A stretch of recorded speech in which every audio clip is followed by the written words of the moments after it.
For 5 years, my parents called every single job I applied to and told them I had a criminal record. I ended up living in my car for 10 months. My dad would send me texts saying if I came home and begged for forgiveness, maybe he would stop destroying my life. Then a stranger walked up to my freezing car and handed me a key. She said my grandmother hired her 8 years ago to find me when things got bad enough. What I found inside that safety deposit box completely destroyed my family. Nobody in our elite town could believe what happened next. Before I continue this story, let me know where you are watching from in the comments below. Hit like and subscribe if you have ever had to stand up to family who underestimated your worth. My name is Nora. I am 33 years old. We do not hire felons. Please take your bag and leave my office immediately. The human resources director of Seattle's largest tech firm did not even look up from her laptop. She just slid my resume across the polished glass desk. It fluttered and landed on the floor near my scuffed sneakers. I am a data analyst with a master's degree. I have never even received a parking ticket. And this was the 15th job interview I had failed in the last 10 months. There has to be a mistake, I said, keeping my voice steady even though my hands were trembling. I certainly do not have a criminal record. According to the background check provided by your last 2 employers, you were terminated for severe financial embezzlement, the director replied coldly. Security is waiting by the elevator, Nora. Do not make this difficult. I did not argue. Arguing simply never worked. I picked up my resume, walked out of the gleaming skyscraper, and headed straight to the parking garage. I unlocked my 2008 Honda Civic, which had also served as my bedroom dining room and closet, for the better part of a year, and slumped against the steering wheel. My phone buzzed in my pocket. It was a text message from my father, Richard. Still sleeping in the cold. Come home, drop to your knees, apologize to your mother, and sign the trust over to me.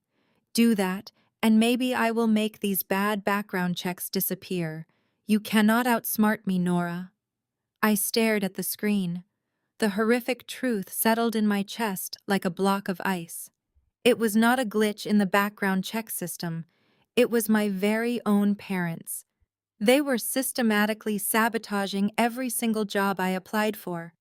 They were literally starving me out, freezing me out, trying to break me until I surrendered. I started the engine. I was not going to cry. I was going to confront them. 30 minutes later, I pulled up to the heavy wrought iron gates of my parents' private estate in Mercer Island. The security guard, who had known me since I was a teenager, looked away awkwardly and refused to open the gate. I just need to speak to my father, Paul, I said. Before Paul could answer, a sleek black Mercedes SUV pulled up on the other side of the gate. The window rolled down. It was my younger sister, Claire. She is exactly 30 years old and looking like a walking advertisement for a luxury country club. Sitting in the driver's seat was her husband, Jamal.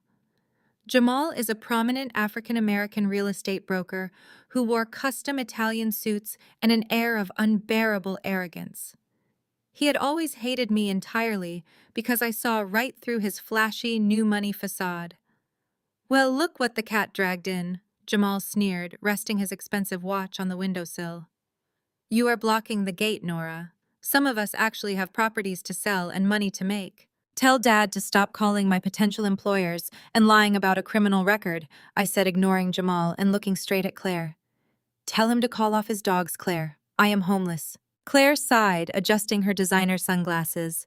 Oh, stop playing the victim, Nora. You know exactly how to fix this.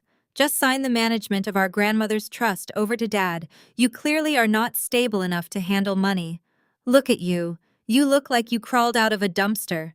That trust is not yours. It is not Dad's. I shot back, gripping the steering wheel tightly. It is mine. Jamal chuckled, a deep, condescending sound. Look at you, Nora. You could be sitting by the pool inside drinking margaritas like Claire if you just learned your place. Sign the papers. Do that, and I will be generous.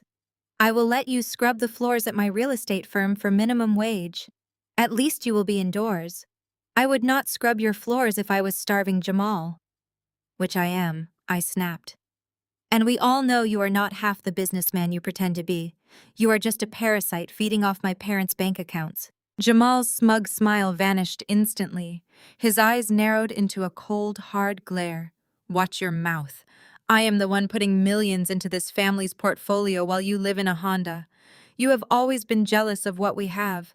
Jealous of my success, jealous of your sister's perfect life. You chose to be difficult.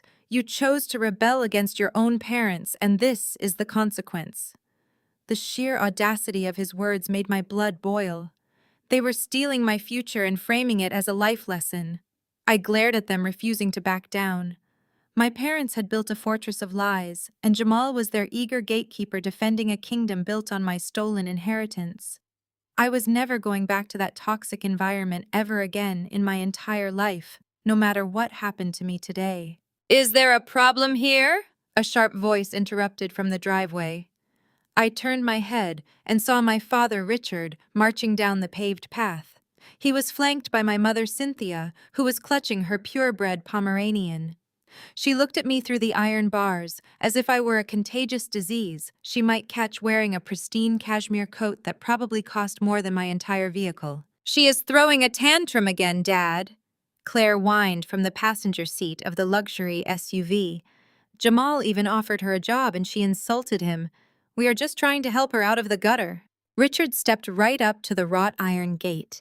He did not look at me with an ounce of paternal pity. He looked at me with absolute chilling control. "I told you exactly how this ends, Nora. You have zero income. You have zero professional references. You have zero power in this situation. Sign the trust over to my management today, and I will call the Human Resources departments back. I will tell them there was a simple clerical error regarding your background check. You can have your career and your life back by tonight." "You are committing wire fraud, Dad," I warned him, my voice shaking with a mixture of exhaustion and pure rage. "You are deliberately falsifying corporate records to ruin my career." "Prove it." Richard smiled thinly, a terrifying expression of complete dominance. "Who are the authorities going to believe, a highly respected corporate executive and his successful son-in-law, or a homeless woman screaming outside our security gate?" He turned to the guard shack. "Paul, call the police if she does not move her vehicle in 30 seconds. She is trespassing."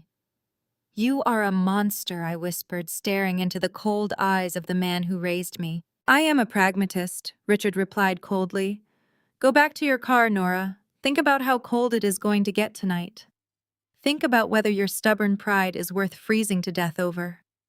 He turned his back and walked up the driveway. My mother followed closely behind him without a single backward glance, pausing only to adjust her designer scarf.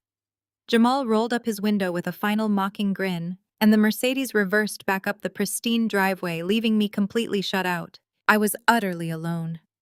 I put my car in drive and pulled away from the gate long before Paul could even reach for his radio to call the police.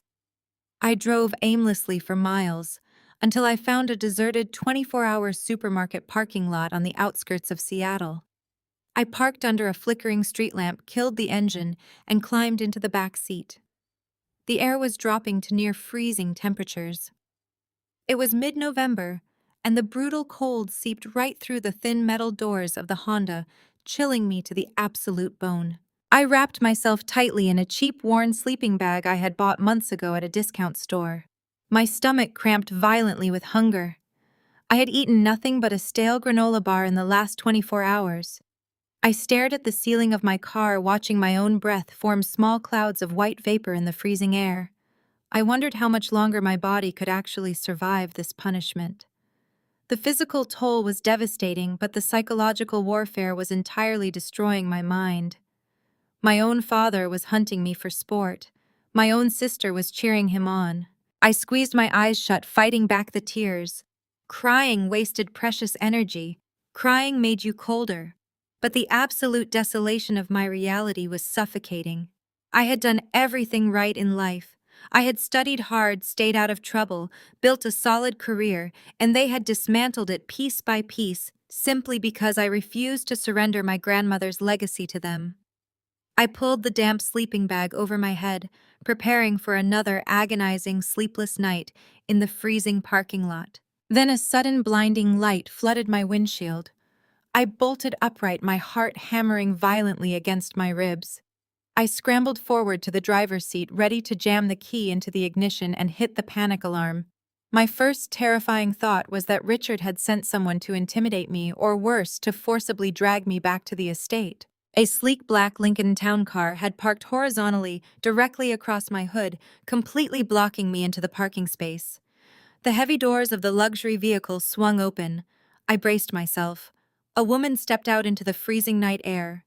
She looked to be in her mid-50s, wearing a sharp charcoal gray pantsuit and a tailored camel hair trench coat that screamed quiet, undeniable wealth. Her silver hair was pulled back into a severe, immaculate bun. She did not look like a hired thug.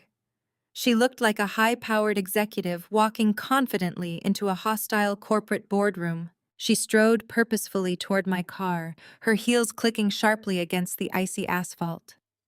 She stopped right outside my door and tapped a perfectly manicured fingernail against my frosted driver's side window. Reluctantly, my hands shaking violently from both fear and the biting cold, I rolled the window down just a single inch. "Nora," she said. Her voice was crisp, authoritative, and left absolutely no room for argument or hesitation. "My name is Helen Banks. Your grandmother hired me 8 years ago to find you when things got bad enough. Here is a hot coffee. Unlock the doors." I stared at her, completely paralyzed by confusion. "My grandmother has been dead for 8 years, I said, my voice hoarse and raspy. "Yes," Helen replied smoothly, passing a steaming cup of dark roast coffee through the narrow crack in the window. "And she was the smartest client I ever had the privilege of representing. She knew her son was a controlling, narcissistic shark. She told me to wait in the shadows until Richard tried to break you. Judging by the fact that you are sleeping in a Honda Civic in November, I would say we have officially reached that breaking point. Unlock the car, Nora. We have a massive amount of work to do and very little time to do it." I did not know why, but I trusted her. Maybe it was the mention of my grandmother. I unlocked the door. 10 minutes later, I was sitting in the back of the heated Lincoln, watching my miserable car fade into the distance. The luxurious leather seats were incredibly warm, and the rich smell of the coffee Helen handed me brought fresh tears to my eyes. I took a slow sip, feeling the heat radiate through my freezing body. Helen sat beside me in absolute silence, allowing me to gather myself as the car sped through the darkened streets of Seattle. We pulled into the underground parking garage of a towering glass high-rise downtown. A private elevator whisked us upward. When the heavy doors slid open on the top floor, I stepped out into a massive state-of-the-art workspace. The frosted glass doors displayed a brushed steel logo that read Apex Financial Forensics. It looked less like a law office and more like a high-tech intelligence agency headquarters. Servers hummed quietly behind a wall of glass, and dozens of dual-monitor workstations sat waiting in the dark. Helen led me down a sleek hallway into her corner office, which offered a panoramic view of the city skyline. She gestured to a plush leather chair across from her desk. I sat down, still clutching my coffee cup like a lifeline. Helen walked around the desk, opened a hidden wall safe, and pulled out a thick manila folder. She dropped it right in front of me with a loud thud. "I am the managing director of this firm," Helen said, taking a seat and fixing me with a sharp gaze. "We specialize in tracking laundered money, hunting hidden offshore accounts, and executing corporate espionage on behalf of discreet clients. But long before I built this agency, I was a standard estate attorney. 25 years ago, your grandmother became my first major client. She was a brilliant woman, Nora. She saw straight through Richard. She knew her son was a controlling, narcissistic shark who viewed his children not as human beings, but as financial assets to be leveraged." I swallowed hard, listening intently. My grandmother had always been the only person in the family who truly showed me unconditional love, but she passed away when I was in my 20s. I had no idea she had foreseen this nightmare. When she died, Helen continued, resting her elbows on the desk. "She left a $10 million trust fund entirely in your name. However, she implemented a strict age restriction. The trust automatically unlocks and transfers to your control on your 35th birthday. She wanted you to build your own character and career before handing you that kind of wealth. She explicitly named me as the sole executor of her estate, legally binding me to watch over the trust from the shadows until the day it unlocked. She paid me a massive retainer to ensure Richard could never touch it. I stared at the thick folder. I know about the trust, I said quietly. I always assumed that was why my dad was destroying my life right now. He wants me to sign over the management rights to him before I turn 35. He does not just want the management rights, Nora Helen corrected, her eyes turning predatory. He absolutely needs them to survive. Your parents are completely broke. I nearly choked on my coffee. Broke? That is impossible. They live in a $6 million private estate. Jamal drives a brand new luxury SUV. They fly first class to Europe twice a year. It is all smoke and mirrors. Helen smiled, a dark expression. Richard leveraged every single asset his company owned to buy commercial real estate just before the market took a massive downturn. He is over-leveraged by roughly $8 million. If he does not get legal control of your trust fund by the end of this fiscal year, the bank is going to foreclose on everything he owns, including the house, the cars, and the company. He is starving you out so he does not starve. The pieces violently snapped into place. It was not just about his twisted need for control. It was about his financial survival. But the job rejections, I stammered, trying to process the magnitude of the deception. Every tech company I applied to told me my references reported me for severe financial embezzlement. How is he faking official employment records? He is just one man. Helen slid a stack of printed financial reports toward me. He is not doing it alone. Look at this. I picked up the papers. My eyes scanned the complex web of corporate registrations, tax ID numbers, and server logs. They all led back to one single name, Jamal. Your brother-in-law, Helen said with absolute disgust, is not a real estate broker. He has not sold a legitimate house in 4 years. Jamal is running a network of illegal shell companies. When you put down your previous work experience on a resume, Jamal intercepts the background check requests through dummy phone numbers and fake corporate domains. He gets on the phone, pretends to be the human resources manager of your former employer, and tells the hiring company that you stole from them. He completely fabricated a criminal history to make you unemployable. My blood ran cold. Jamal. The man who had just stood at the gate mocking me, offering me a job scrubbing floors. He was actively committing federal wire fraud to keep me living in a freezing car. He was destroying my reputation with a smile. Why would Jamal do that for my dad? I asked, my voice trembling with newly ignited fury. Jamal hates Richard. Because Jamal is draining your father's cash reserves to pay off offshore gambling debts, Helen replied smoothly. It is a parasitic circle. Jamal helps your dad break you, and in return, your dad turns a blind eye to Jamal siphoning money from his accounts.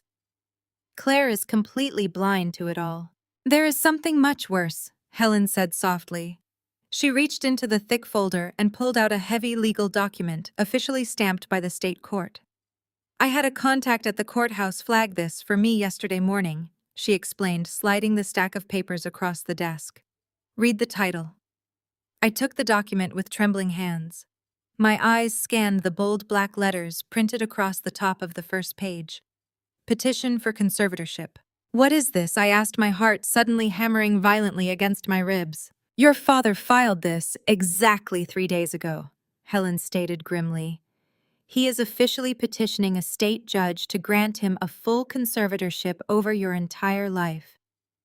He is claiming that you are mentally unstable, entirely homeless, unable to care for your own basic needs, and suffering from severe paranoia and delusions. He is explicitly using your current living situation against you.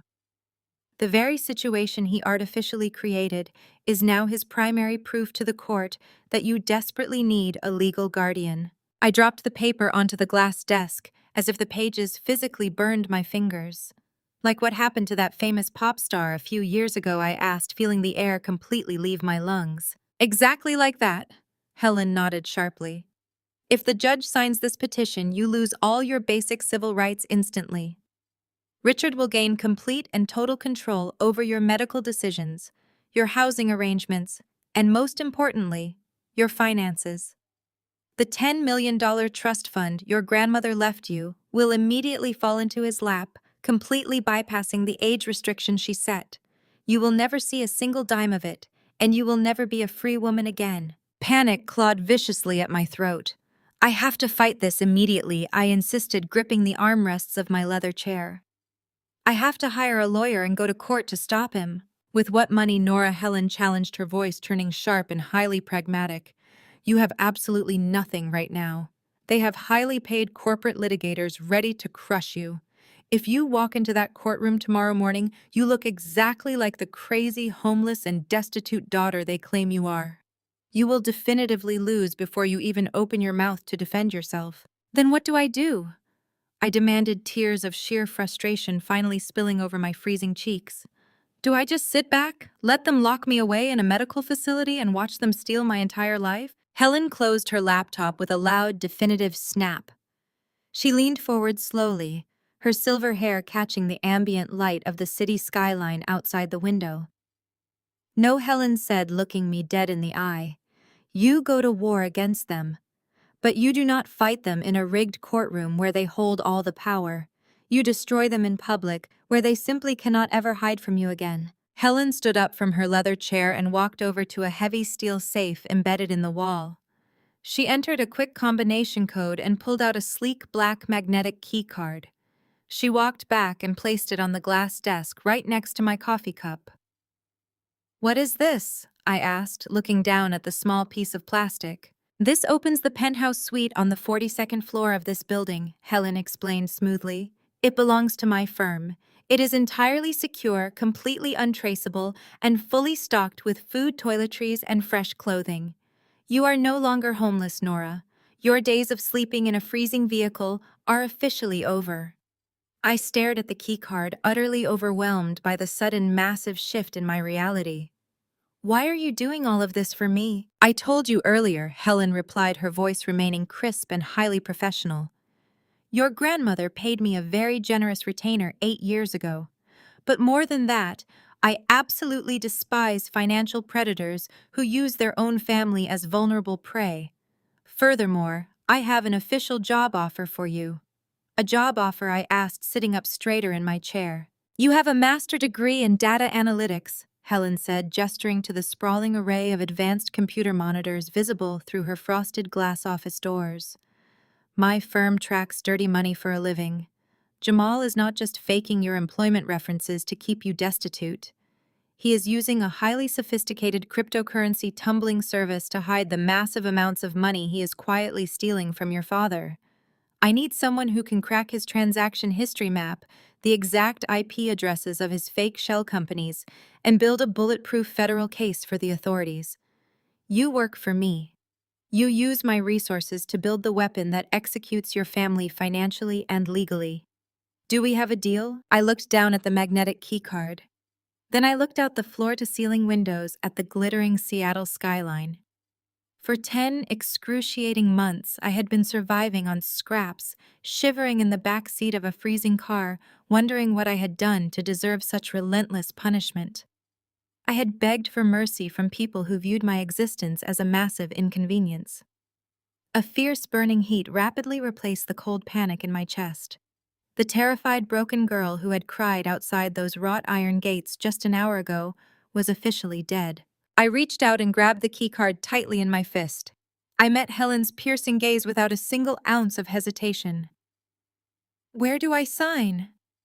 Helen smiled for the first time that night, a genuine expression of predatory approval. You start immediately. Take the elevator up to the penthouse. Take a hot shower and get some sleep, Nora. Tomorrow morning we begin dismantling their entire empire piece by piece. I woke up the next morning in a bed softer than anything I had felt in my entire life. The transition from the freezing, cramped back seat of a Honda Civic to a temperature-controlled luxury penthouse felt jarring. But I did not allow myself to linger on the comfort. Comfort was a dangerous distraction. I took a scalding hot shower, put on a sharp, tailored black suit Helen had waiting in the closet, and took the private elevator down to the main floor of Apex Financial Forensics. Helen was already at her desk, holding a mug of black coffee. She pointed toward a secluded workstation in the corner of the room. It was a massive desk equipped with 6 high-definition monitors and a server tower that hummed with quiet power. "That is your new home," Nora Helen said, walking over and handing me a secure login token.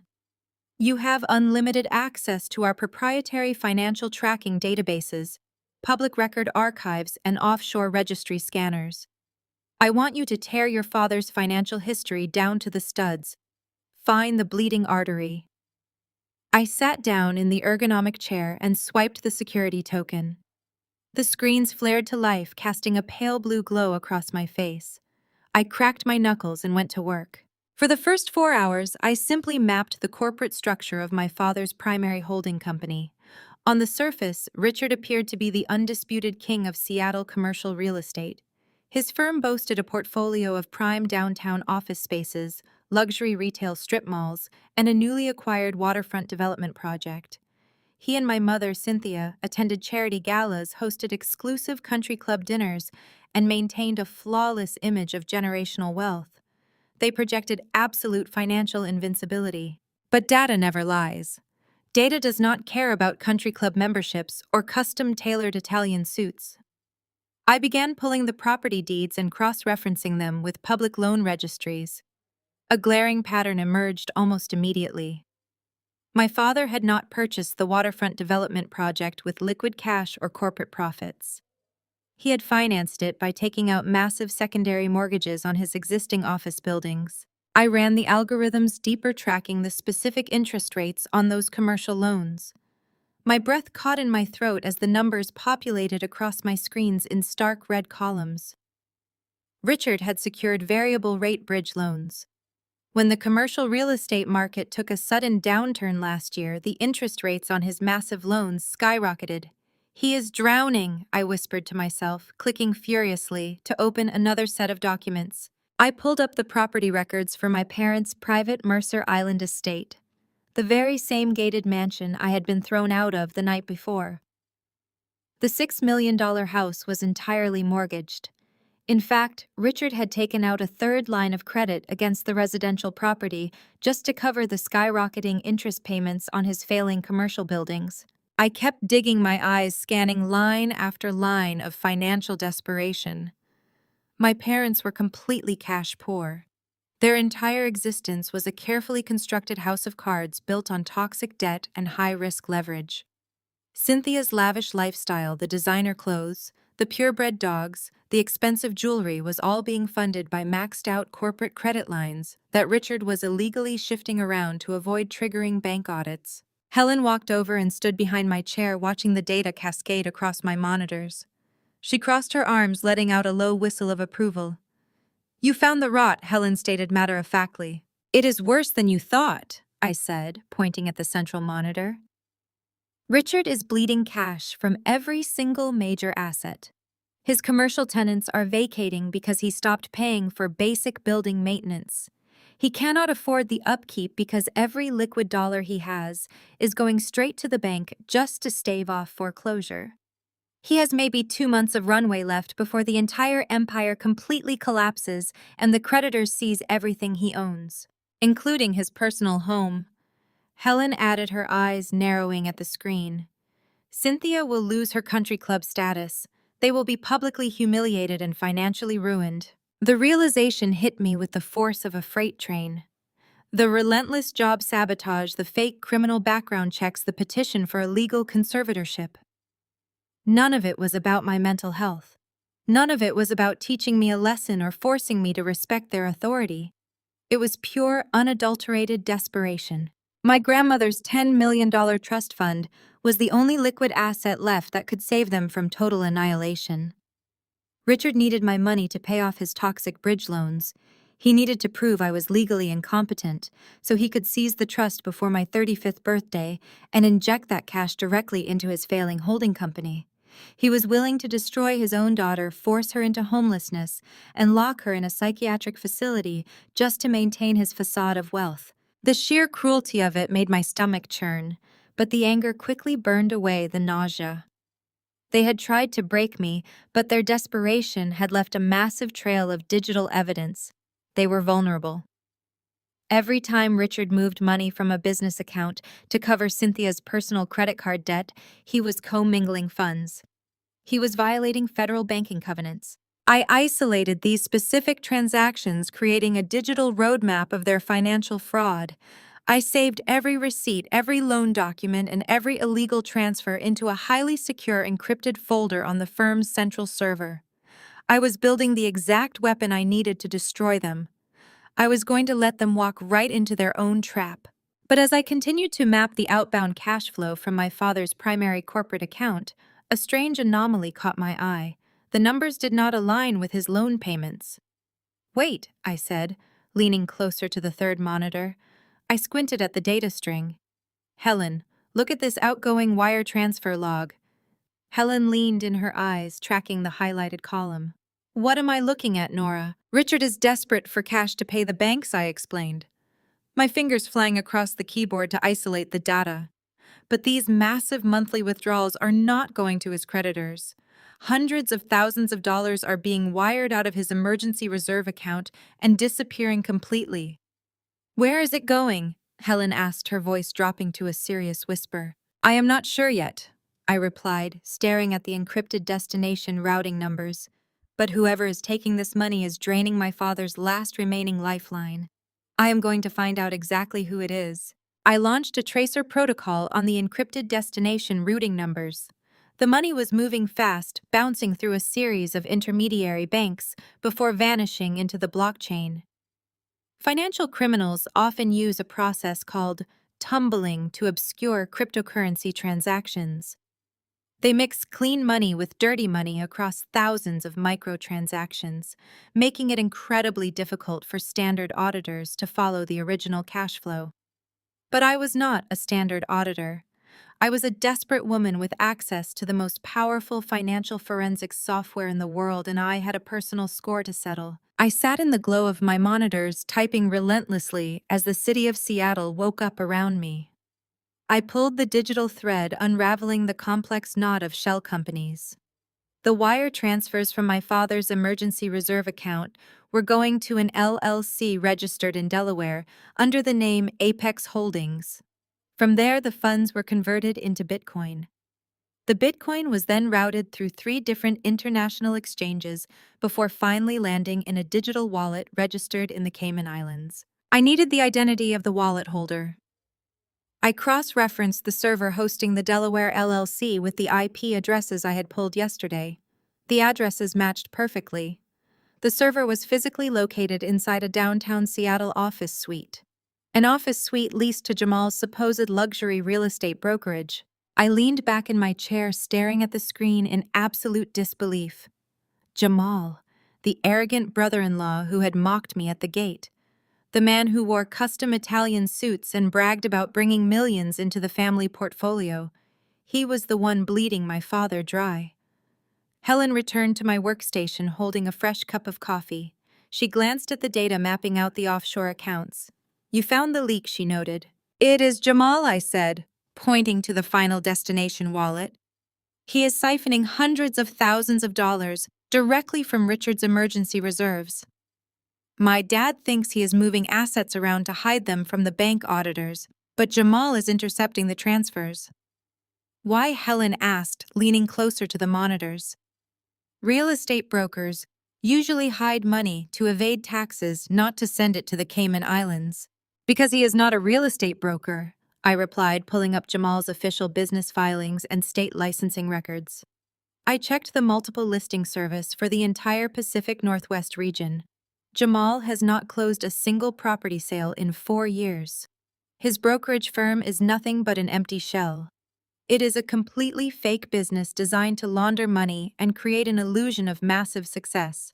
I opened another window, displaying the transactional history of the Cayman Islands wallet. Jamal is a gambling addict. A massive, out-of-control crypto gambling addict. The screen showed hundreds of high-stakes bets placed on unregulated offshore sportsbooks and illegal digital casinos. Jamal was dropping $50,000 on a single hand of digital blackjack. He was placing $100,000 wagers on international soccer matches, and he was losing constantly. A sea of red negative numbers flooded the screen, representing staggering financial losses. "He is covering his gambling debts using my parents' money," I explained, feeling a cold sense of triumph wash over me. "Jamal is literally stealing the cash my father needs to save the commercial properties. Richard is so focused on destroying me to get my trust fund that he does not even realize his golden son-in-law is robbing him blind." Helen let out a sharp, genuine laugh. "It is a beautiful tragedy of their own making. Richard demands absolute loyalty, yet he invited a parasite right into his inner circle. And what about your sister? Does Claire know her husband is a fraud?" I pulled up Claire's personal banking statements. "Absolutely not. Claire thinks she is married to a self-made tycoon." I highlighted a series of recent transactions. In the last 30 days, Claire has spent over $30,000 on designer clothes, luxury spa treatments, and organic dog food. Jamal is paying her credit card bills using the exact same stolen money. He is funding her lavish lifestyle with cash he siphoned from their father to keep her oblivious to his catastrophic gambling losses. The sheer level of dysfunction was staggering. My family had built an empire on lies, arrogance, and toxic expectations. They had thrown me into the freezing cold because I refused to play my assigned role. They labeled me the failure of the family, the useless outcast who dropped out of college. Meanwhile, their chosen golden child was married to a criminal who was actively driving them all toward absolute financial ruin. "We have him," I said, saving the digital ledger to a highly encrypted master file. "We have undeniable proof of federal wire fraud, embezzlement, and money laundering. Jamal is looking at a minimum of 20 years in a federal penitentiary." Helen nodded, her expression hardening into total professionalism. "Excellent work, Nora. You have built the guillotine. Now we just have to wait for them to place their heads on the block. The federal agents will be very interested in this data packet, but we cannot hand it over just yet." "Why not?" I asked, turning to face her. "We have everything we need to put Jamal away right now." "Because if Jamal goes down today, Richard will play the victim," Helen stated wisely. "Your father will claim he was deceived by his son-in-law. He will use the theft to gain sympathy from the court and push the conservatorship through even faster, claiming his financial distress was caused by fraud rather than his own incompetence. We need to strike when they are all together. We need to expose the entire web of lies at the exact same moment." My computer monitor suddenly flashed. A bright red notification popped up on the screen, signaling an incoming message from the burner phone number I had been forced to use while living in my car. I opened the secure messaging application. It was a voice memo from my father. I clicked play, letting the audio fill the quiet workspace. The sound of Richard's voice, dripping with extreme confidence and cruel authority, echoed loudly from the speakers. "Nora, I know you are listening to this." The voice of my father was terrifyingly calm, devoid of any paternal warmth. "I want to give you one final opportunity to end this gracefully. My lawyers formally filed the conservatorship petition this morning. The judge has scheduled an emergency hearing for next Friday. We have submitted signed affidavits from your former employers detailing your erratic behavior and financial theft. We have submitted proof of your homelessness. The court is going to grant me full legal guardianship over you, Nora. You are sick. You need help. And as your father, it is my absolute duty to step in and manage your life, including your assets, until you are well." I felt my stomach churn as his voice filled the office. "Come home tonight," Richard continued. "Sign the voluntary surrender forms. If you do this the easy way, I will make sure you get a comfortable room in a private facility. If you force me to drag you into a courtroom, I will have the police physically apprehend you for a mandatory psychiatric hold. You have 24 hours to decide. Do not test me." The recording ended with a sharp click. The silence in the penthouse felt deafening. My hands gripped the edge of the desk so tightly my knuckles turned white. He actually did it. He filed the paperwork. He is perfectly willing to have armed police officers drag me out of my car and lock me in a psychiatric ward just to steal my trust fund. Helen did not look worried. In fact, she looked incredibly satisfied. She leaned against the edge of my workstation and crossed her arms. This is exactly what we needed him to do, Nora. What do you mean? I asked, my voice rising in panic. He has a hearing date set for next Friday. If I do not show up, he wins by default. If I do show up, I am walking straight into his trap. You are missing the legal implications of what he just did, Helen explained patiently. A petition for conservatorship requires the petitioner to swear under penalty of perjury that the information they are providing to the court is entirely factual. Richard has just submitted sworn affidavits to a state judge claiming you are a financially ruined, mentally unstable criminal. He also has to submit a sworn statement of his own financial stability to prove he is a fit and proper guardian for your estate. I stared at her, the realization slowly dawning on me. He is completely broke. Exactly, Helen smiled. Richard is legally required to disclose his financial standing to the court to prove he can manage your $10 million. He is going to submit a heavily doctored financial statement that hides his $8 million in toxic commercial debt.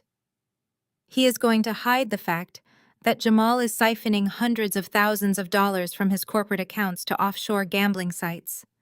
By filing this petition, your father just handed us the ultimate weapon. He is committing perjury, I said, the panic transforming into cold, hard logic. He is committing massive, undeniable perjury in a court of law, Helen confirmed.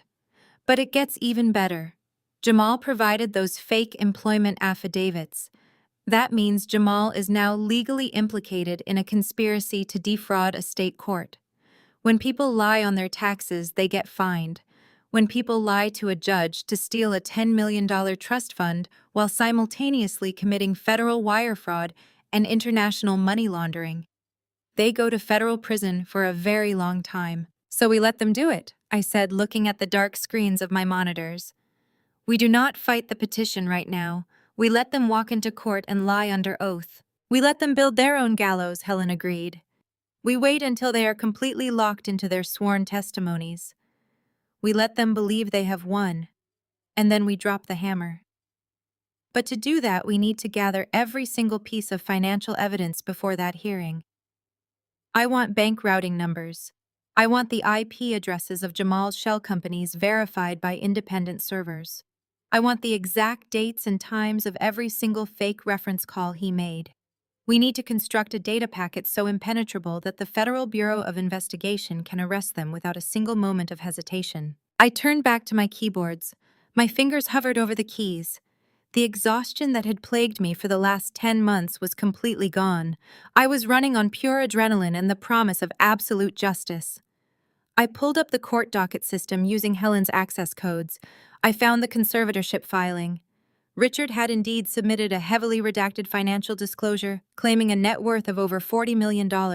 It was a complete fabrication. He is inflating his assets by listing the commercial properties at their pre-crash valuations. I told Helen, cross-referencing his court submission with the real-time real estate data. He is not disclosing the variable rate bridge loans at all. He is committing mortgage fraud on top of the perjury. Print it all, Helen commanded. We are going to build a timeline of their entire criminal enterprise. For the next 6 hours, the only sounds in the penthouse were the rapid clicking of my keyboard and the hum of the servers. I compiled a mountain of evidence. I documented how Richard used fake valuations to secure his loans, how Jamal set up the fake human resources phone lines, and how Cynthia used corporate funds to pay for her luxury shopping sprees. I created a digital map connecting every stolen dollar directly to their personal greed. They thought I was weak. They thought my empathy and my desire for a loving family made me an easy target. They had spent my entire life breaking me down, convincing me that I was the problem, the outcast, the failure. But they had made one fatal miscalculation. They had backed a brilliant data analyst into a corner and handed her the tools to dismantle their lives. As I finalized the encryption on the master evidence file, my personal phone vibrated on the desk. It was not another threatening message from my father. The caller ID displayed a number I had not seen in months. It was my sister Claire. She was calling from a burner application trying to bypass the block I had put on her number long ago. "Let it ring," Helen advised, watching the screen light up. "No," I said, picking up the device. "I need to hear exactly what story she is spinning now." I pressed the answer button and put the phone on speaker, letting the silence hang in the air as I waited for the golden child to speak. "Nora, please tell me you are there." Claire sounded breathless. Her voice trembled with a perfectly rehearsed layer of panic and fake tears. It was the exact tone she used whenever she wanted our parents to buy her a new car or cover a credit card bill she had maxed out. "I am here, Claire," I replied, my voice completely devoid of emotion. "What do you want?" "We need your help, Nora," Claire cried, laying the desperation on thick. "Things are so bad at home. Dad is under an immense amount of pressure. He made a bad business deal, and now these awful aggressive creditors are calling the house at all hours. They are threatening to take the Mercer Island estate. Mom is having panic attacks every single night. You have to sign the trust management papers over to Dad. It is the only way to save the family from total ruin." I glanced at Helen, who rolled her eyes in absolute disgust. Richard had clearly given his golden child a script to read. He was using Claire to play on the empathy I used to have for them. "You want me to sign over a $10 million trust fund to save Dad from his own terrible investments?" I asked flatly. "Yes," Claire insisted, her tone shifting seamlessly into a heavy guilt trip. "Because we are family, Nora.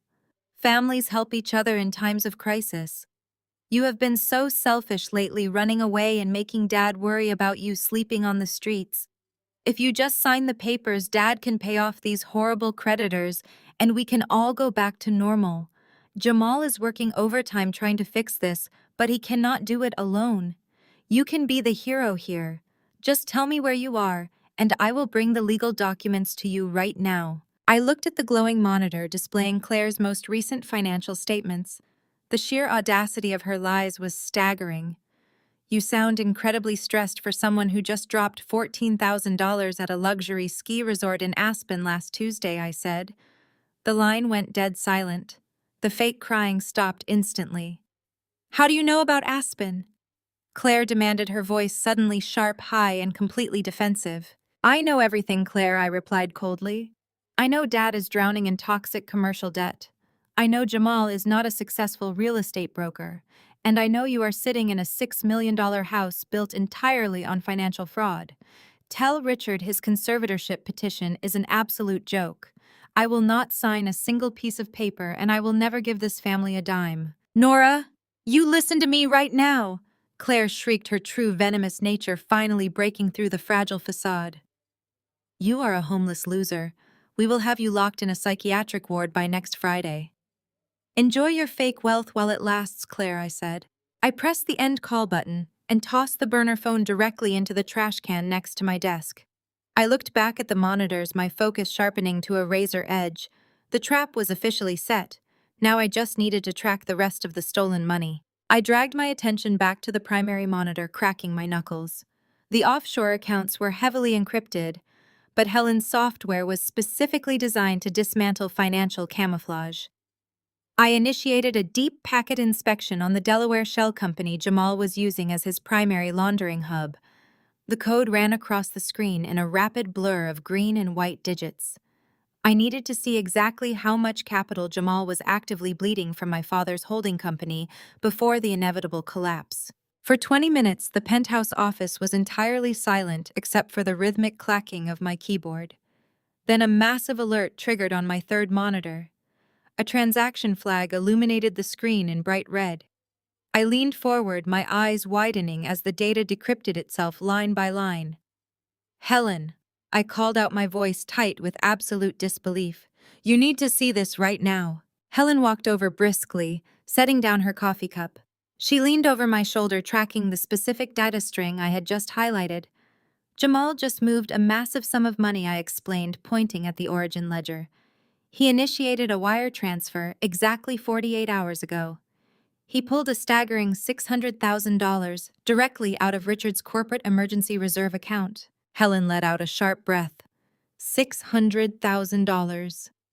That is a massive withdrawal. How did he bypass your father's dual authorization protocols? He did not bypass them, I replied, pulling up the digital signature logs. He used his executive access as the supposed head of the new real estate venture. Richard gave Jamal administrative keys to the company accounts because Richard honestly believes Jamal is securing new property investments. Instead, Jamal completely drained the final reserve fund. I ran the tracer algorithm on the $600,000. Jamal routed the cash into his Delaware shell company under the guise of an earnest money deposit for a new commercial acquisition. Within 3 hours, he converted the entire amount into cryptocurrency. He pushed the funds through a high-speed digital tumbler to scramble the origin points. But he made one fatal error. He used the exact same IP address from his Seattle office to access the final destination wallet. I hit the enter key, forcing the software to unlock the offshore registry. The money landed in a private numbered bank account in the Cayman Islands, I stated, bringing up the final account ownership details. The sole beneficiary of the offshore account is Jamal. He stole over $500,000 from my father, right when my father desperately needs every single cent to stop the bank from foreclosing on the Mercer Island estate. Helen smiled a grim, heavily calculating smile.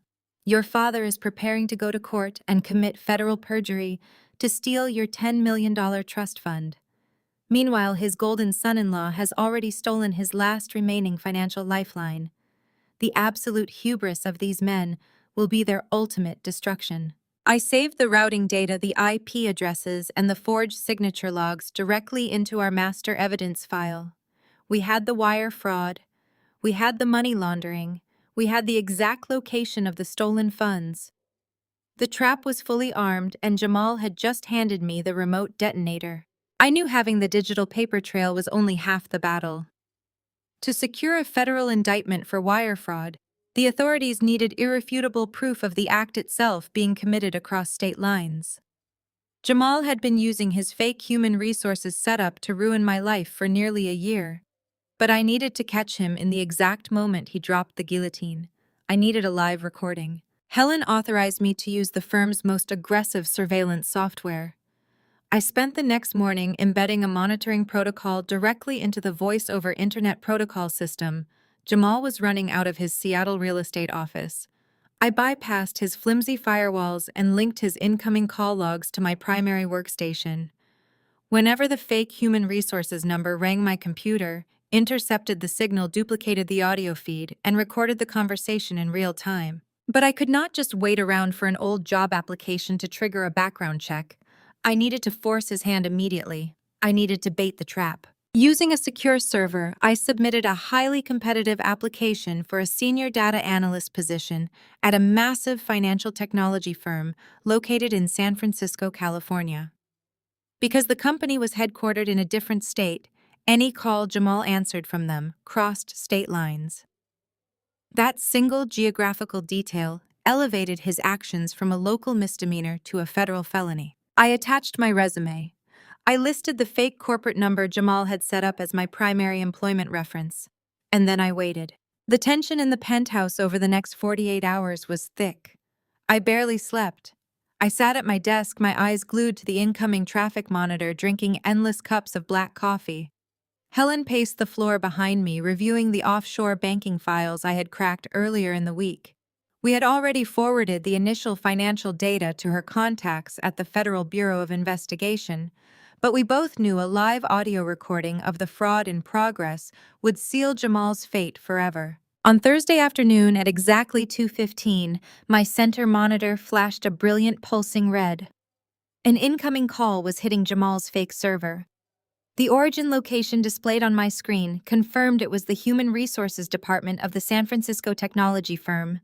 They were calling to verify my employment history. Helen, I said sharply, sitting bolt upright and grabbing my headset. He is getting the call right now. Helen stopped pacing and walked to my desk, her eyes fixed on the audio waveform generating across the screen. Start the recording, she ordered. I hit the command key. The digital recorder engaged, capturing a crystal-clear audio feed. I patched the sound through the desktop speakers so Helen and I could listen together. The line clicked as someone picked up on the other end. Thank you for calling Apex Corporate Solutions Human Resources Division. Jamal's smooth, arrogant voice echoed through the penthouse office. This is Marcus speaking. How may I assist you today? I felt a sickening jolt of anger, hearing him use a fake name so effortlessly. He had done this dozens of times before. He had perfected the exact tone of a busy professional corporate manager. Yes, good afternoon, a woman's voice responded on the line.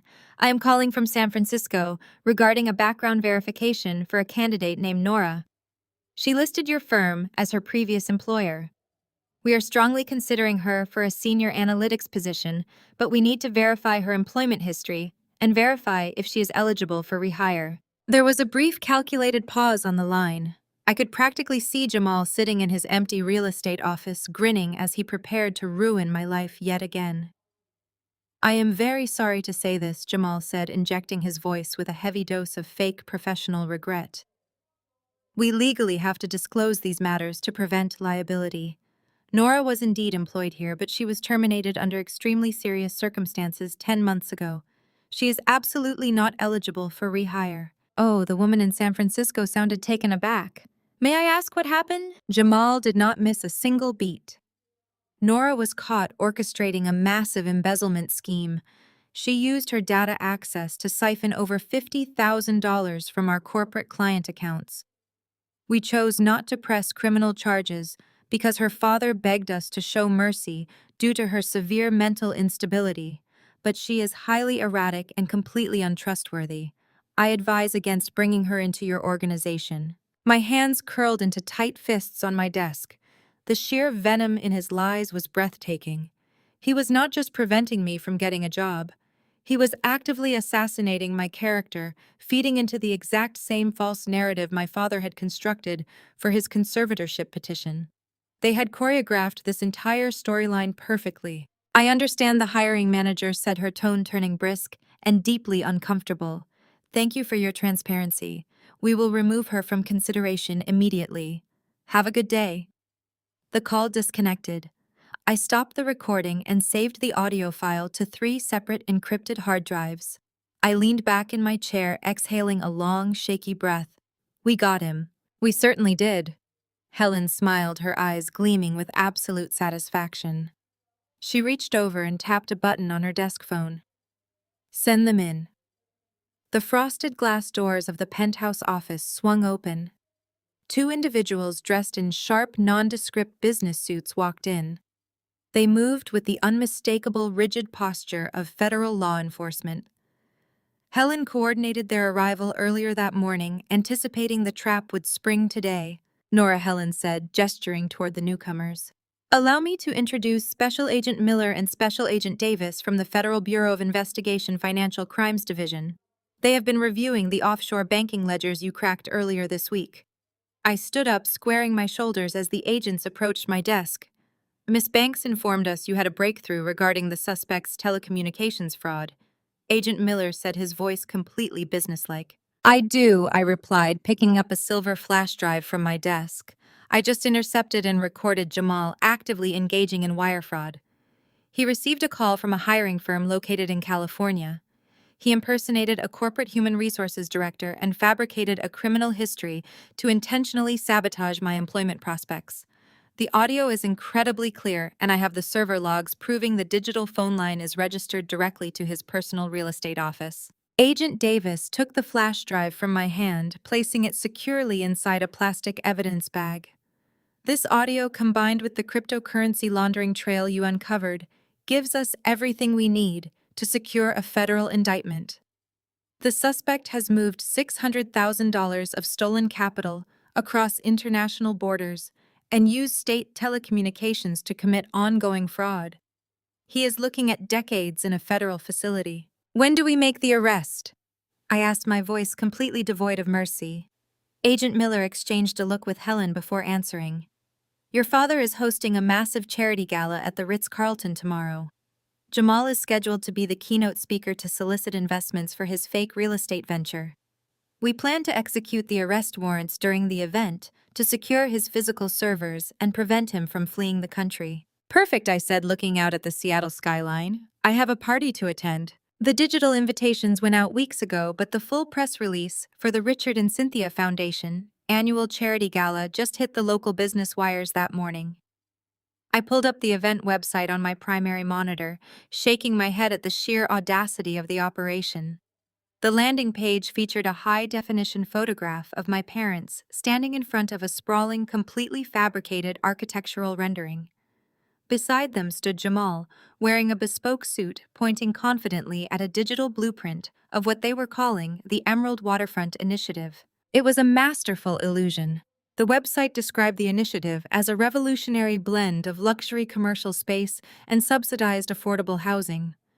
They were asking for minimum buy-ins of $50,000 from private investors and framing it as a philanthropic endeavor. It is a classic Ponzi structure wrapped in a charity tax shield, Helen said, leaning over the desk to examine the glossy digital brochure.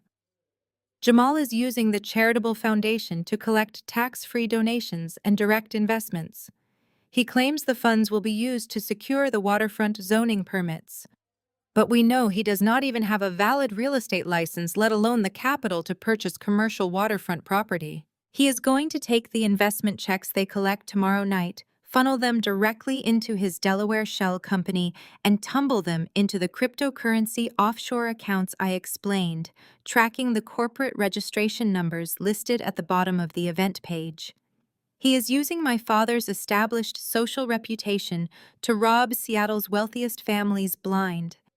And the worst part is Richard is so desperate to cover his failing commercial mortgages that he is actively promoting this scam to all of his friends. I opened another window and pulled up the guest list for the gala, which I had easily extracted by bypassing the event planner's weak digital security protocols. The names scrolling across the screen represented the absolute pinnacle of local elite society. Bank executives, tech billionaires, local politicians, and prominent hospital administrators were all confirmed to attend. My parents had invited everyone who mattered to them.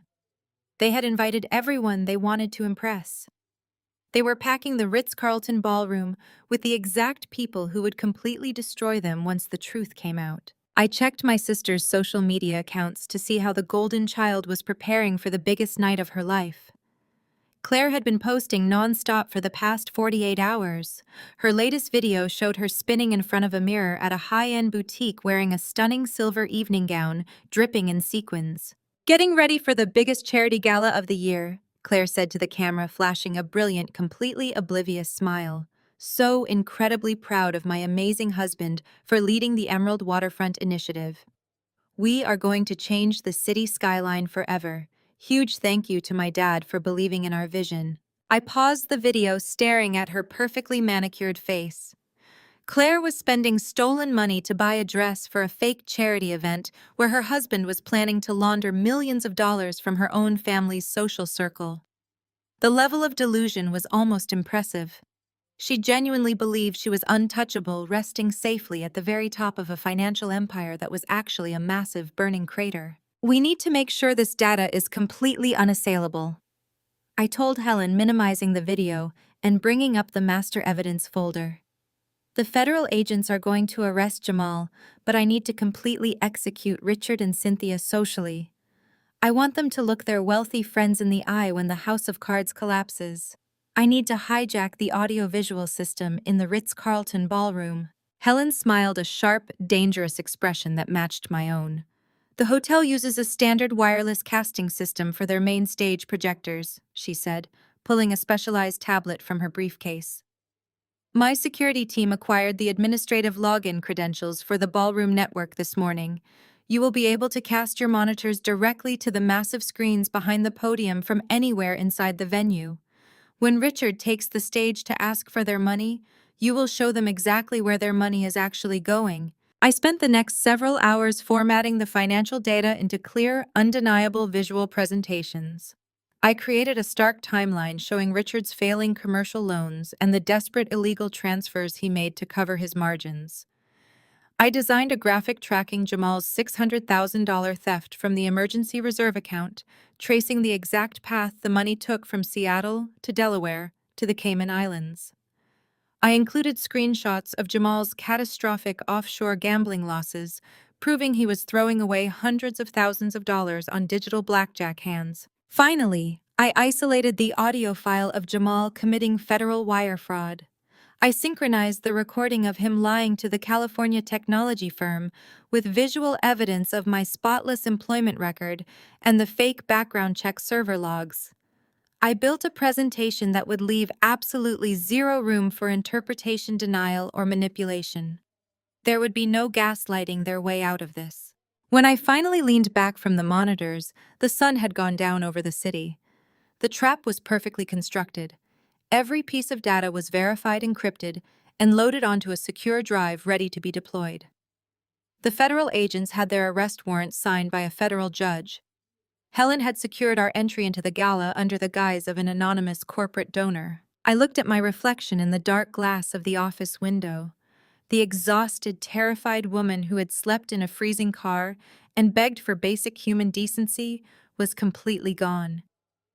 My family had demanded a villain. They had pushed me out into the cold and dared me to survive.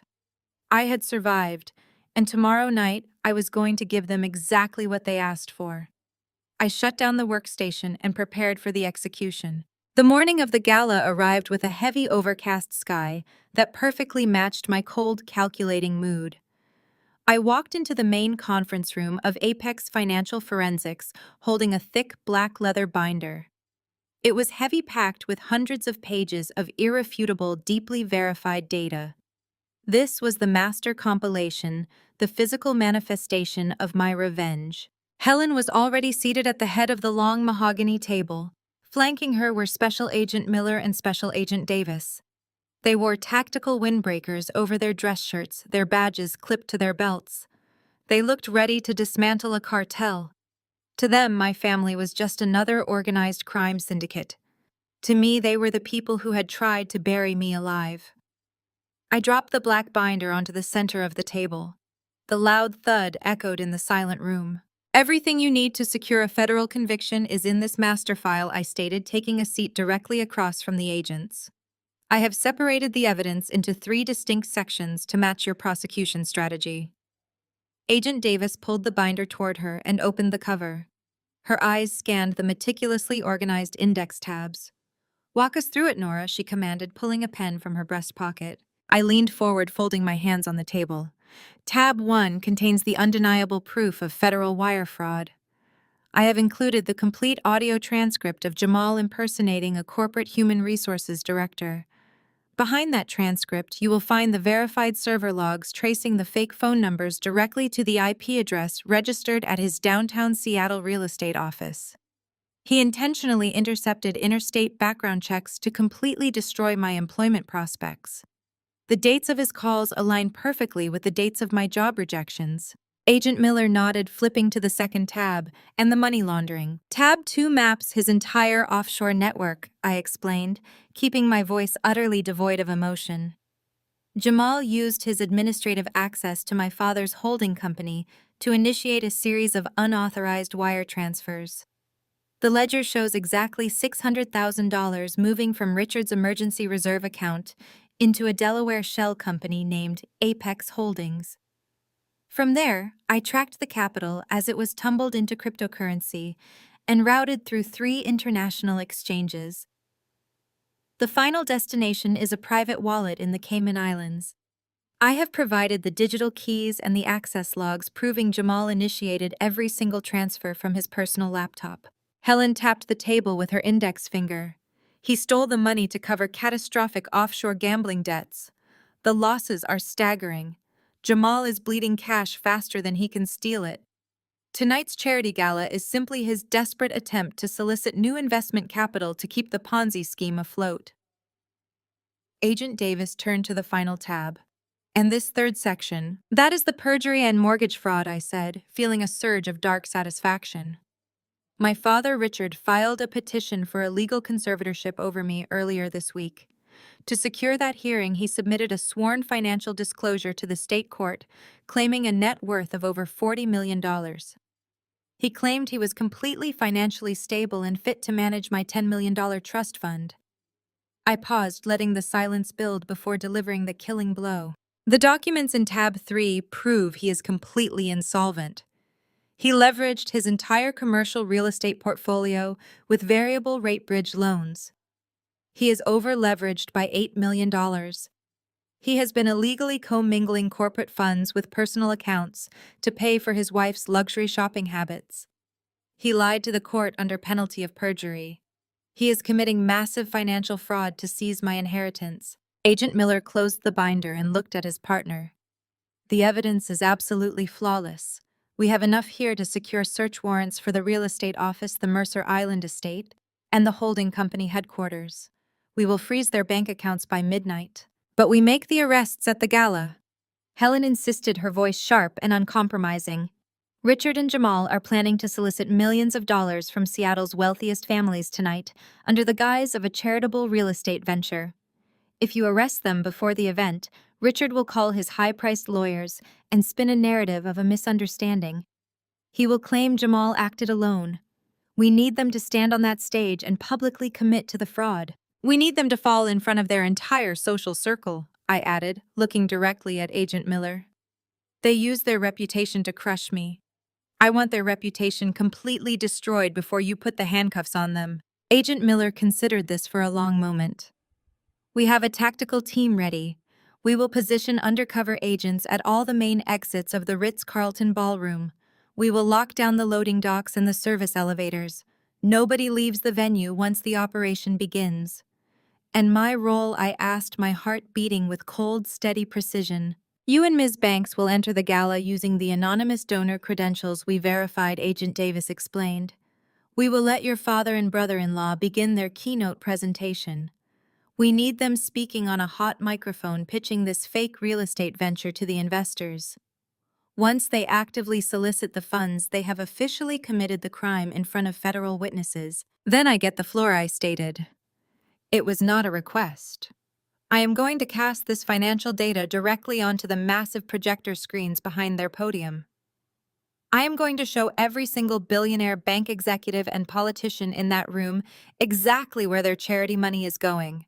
I am going to dismantle my family in public. Agent Miller nodded slowly. You get 5 minutes, Nora. You expose the fraud, you drop the evidence, and then you step back. The moment you give the signal, my tactical team breaches the main doors and we execute the federal arrest warrants. Jamal goes into custody immediately. Richard and Cynthia will be served with federal subpoenas and detained for questioning. It is a perfect trap. Helen smiled, looking at the agents. They are throwing a massive $100,000 party to celebrate their own execution. The meeting adjourned. The federal agents packed up the black leather binder, securing the master evidence file that would officially end my family's reign of terror. As they walked out of the conference room, I felt a strange sense of absolute calm wash over me. For 10 months, I had lived in a state of constant gnawing panic. I had starved, I had frozen, and I had questioned my own sanity. Now the fear was entirely gone. Helen walked over and placed a hand on my shoulder. You have done the work, Nora. You built the weapon. Are you ready to pull the trigger? I looked at my reflection in the polished glass of the conference table. The woman looking back at me was hardened, unbreakable, and completely free of the toxic loyalty that had kept me tethered to abusers for 33 years. I am ready, I said. We spent the rest of the afternoon going over the final logistical details. I synchronized the visual presentation with a secure mobile tablet I would carry into the ballroom.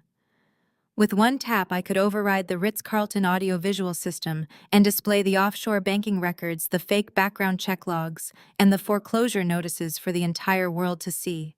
As evening approached, it was time to prepare my armor. I went to the penthouse suite and took the tailored designer suit out of the garment bag Helen had provided. It was a sharp emerald green pantsuit that fit perfectly, exuding power, wealth, and absolute authority. I paired it with sleek black heels and styled my hair in a severe, elegant sweep.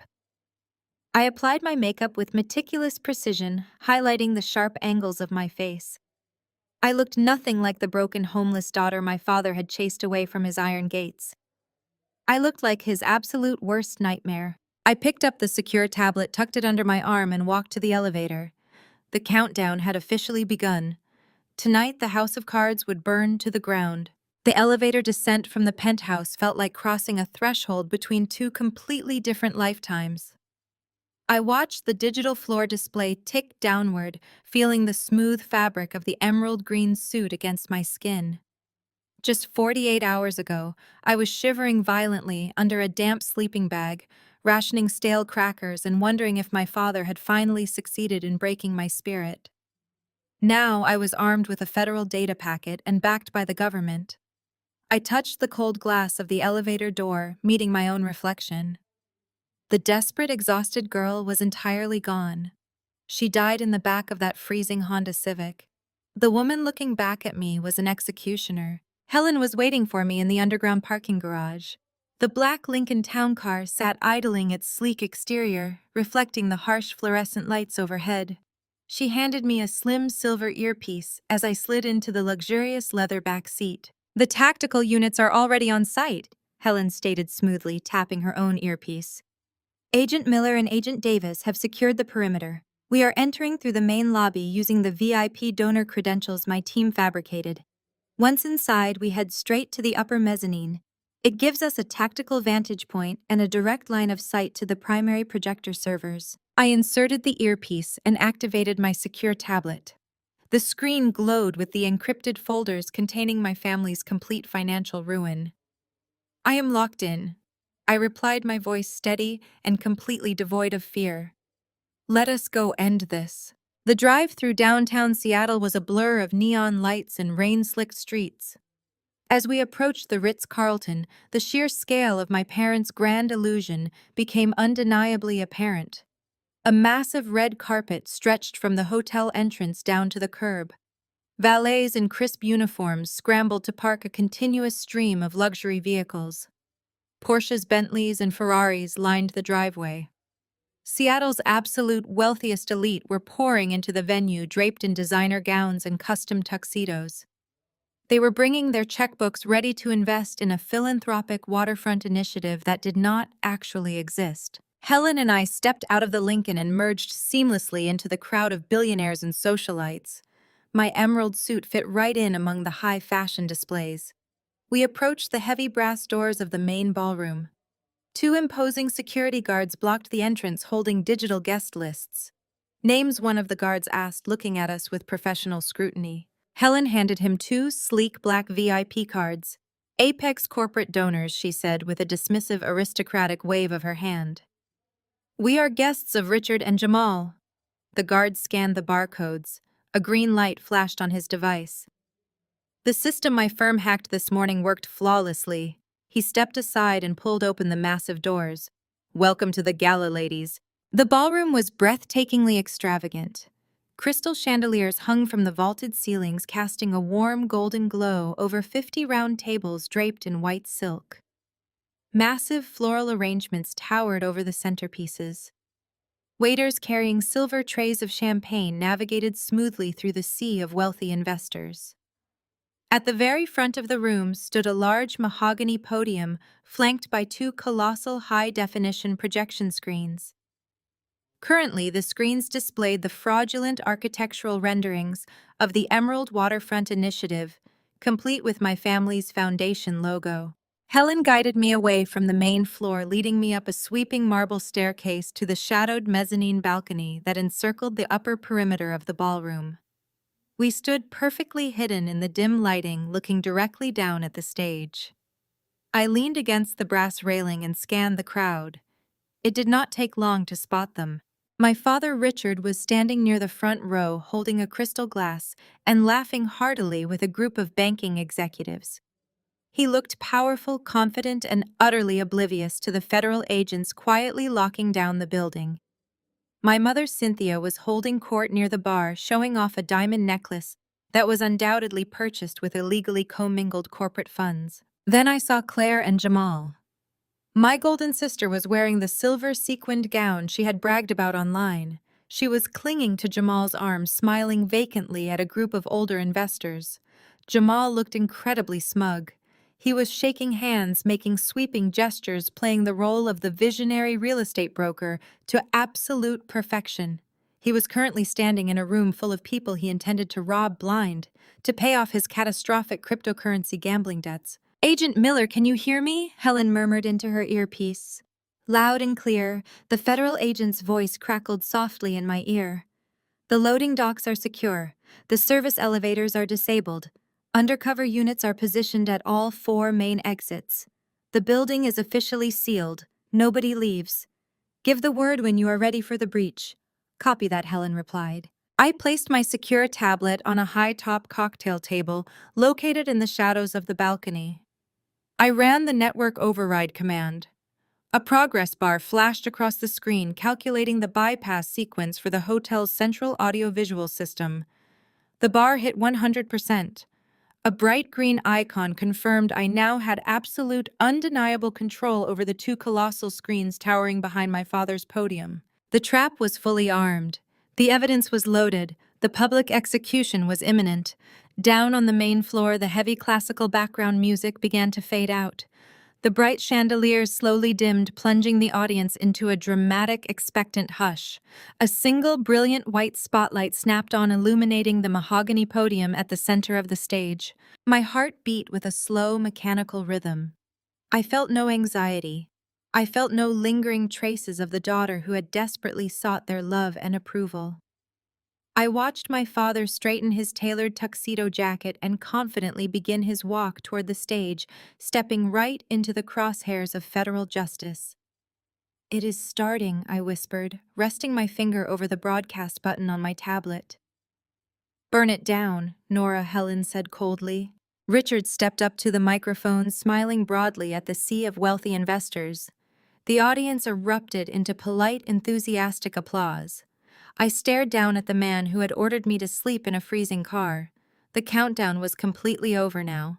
The audience quieted as Richard adjusted the microphone. His voice echoed through the massive ballroom, rich and dripping with absolute sincerity. "Thank you all for being here tonight." Richard began gripping the edges of the mahogany podium.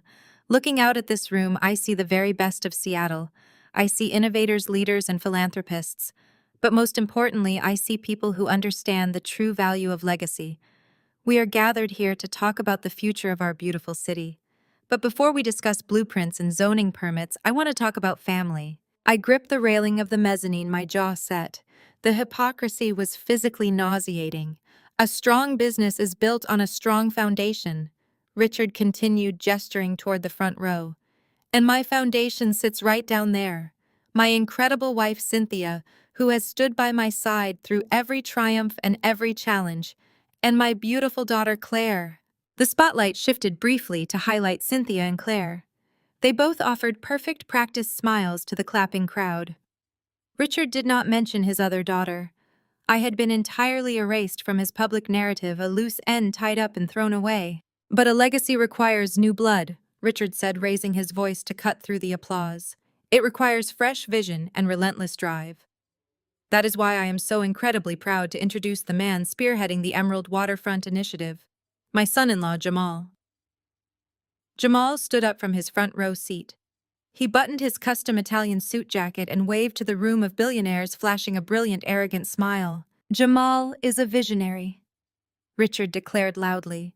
"He possesses a brilliant real estate mind. He has a unique talent for finding value where others see nothing." When Jamal came to me with the concept for this waterfront project, I knew immediately that it was a once-in-a-lifetime opportunity. He combines ruthless business acumen with a deep commitment to affordable housing. He is the absolute future of our family enterprise. Down on the main floor, Jamal took a slight bow, soaking in the admiration of the wealthiest people in the state. He was playing them all for absolute fools. He was standing there accepting praise for an affordable housing initiative while actively plotting to steal their investments to cover his offshore cryptocurrency gambling debts. "Now let us talk about the future," Richard said, pivoting back to the podium. The screens behind him flashed, displaying the fraudulent architectural renderings I had analyzed earlier. The Emerald Waterfront Initiative is going to redefine urban living. But a project of this massive scale requires aggressive capital.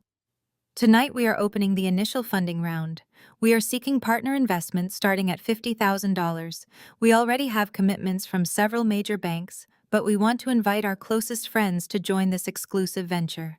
I tapped my earpiece. Did you get that, Agent Miller? We got it, the federal agent replied instantly.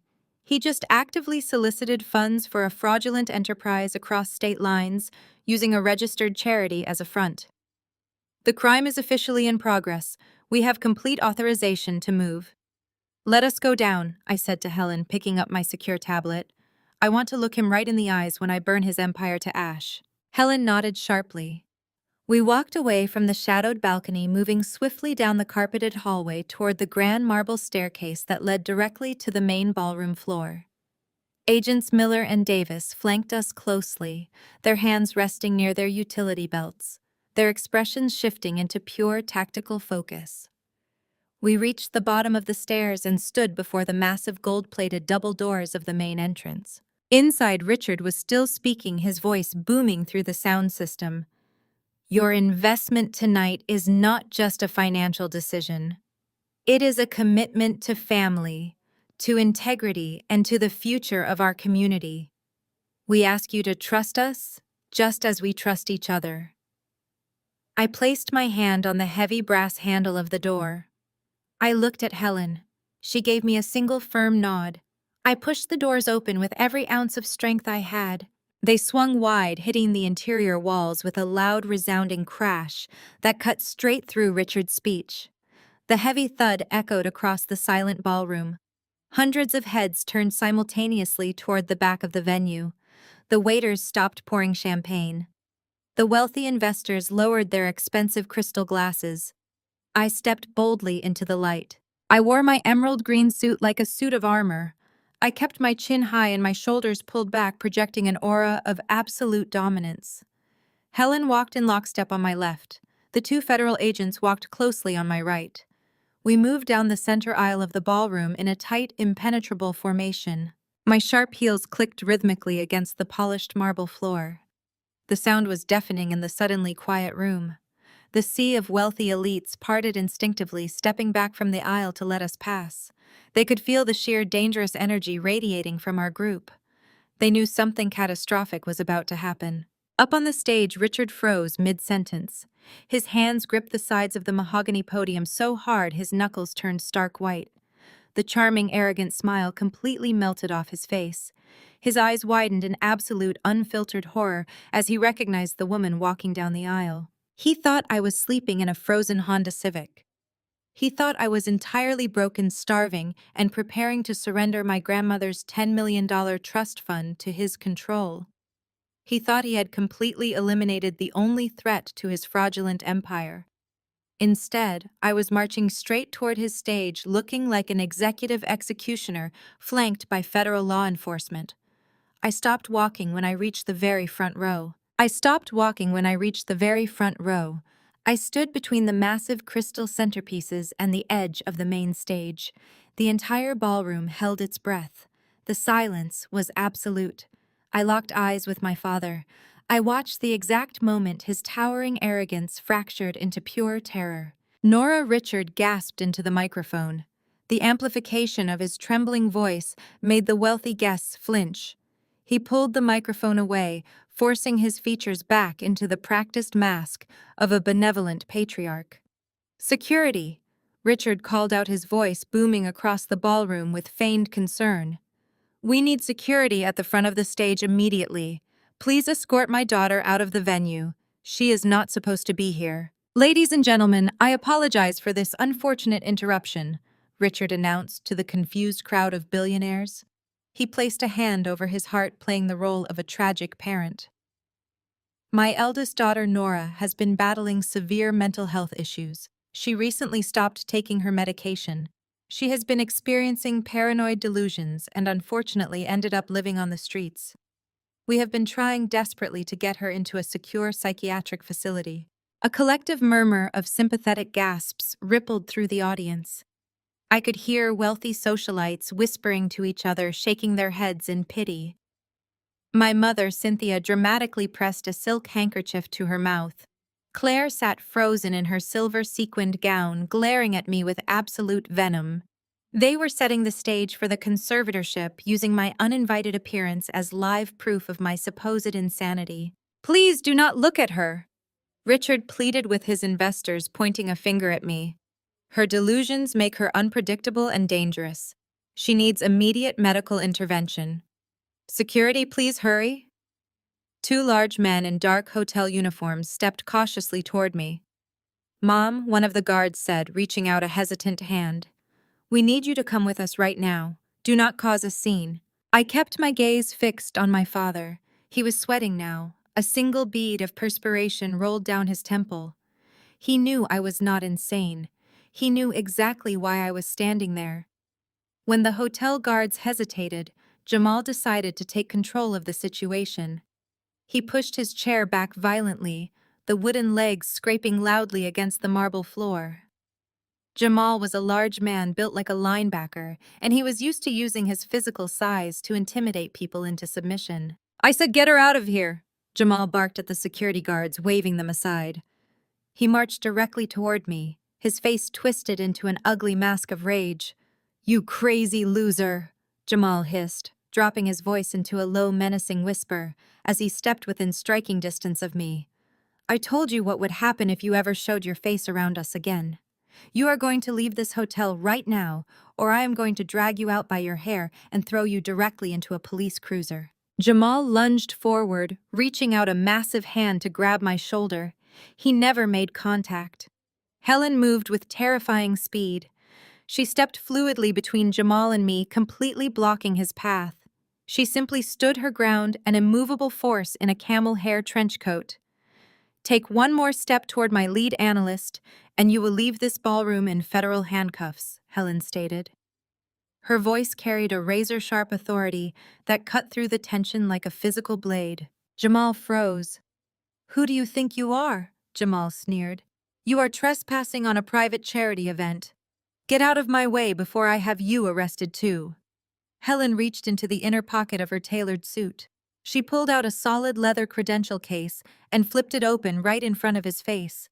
The heavy gold shield caught the ambient light of the crystal chandeliers. "My name is Helen Banks," she declared, her voice ringing out crisp and clear. "I am the managing director of Apex Financial Forensics.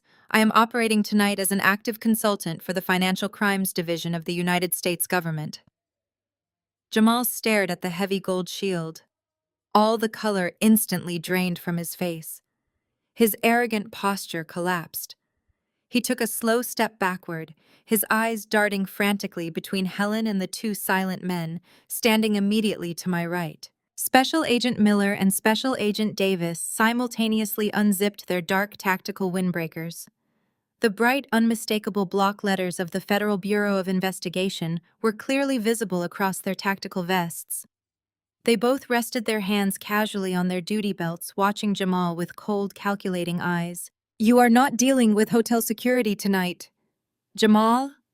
Agent Miller spoke up, his deep voice carrying a terrifying finality.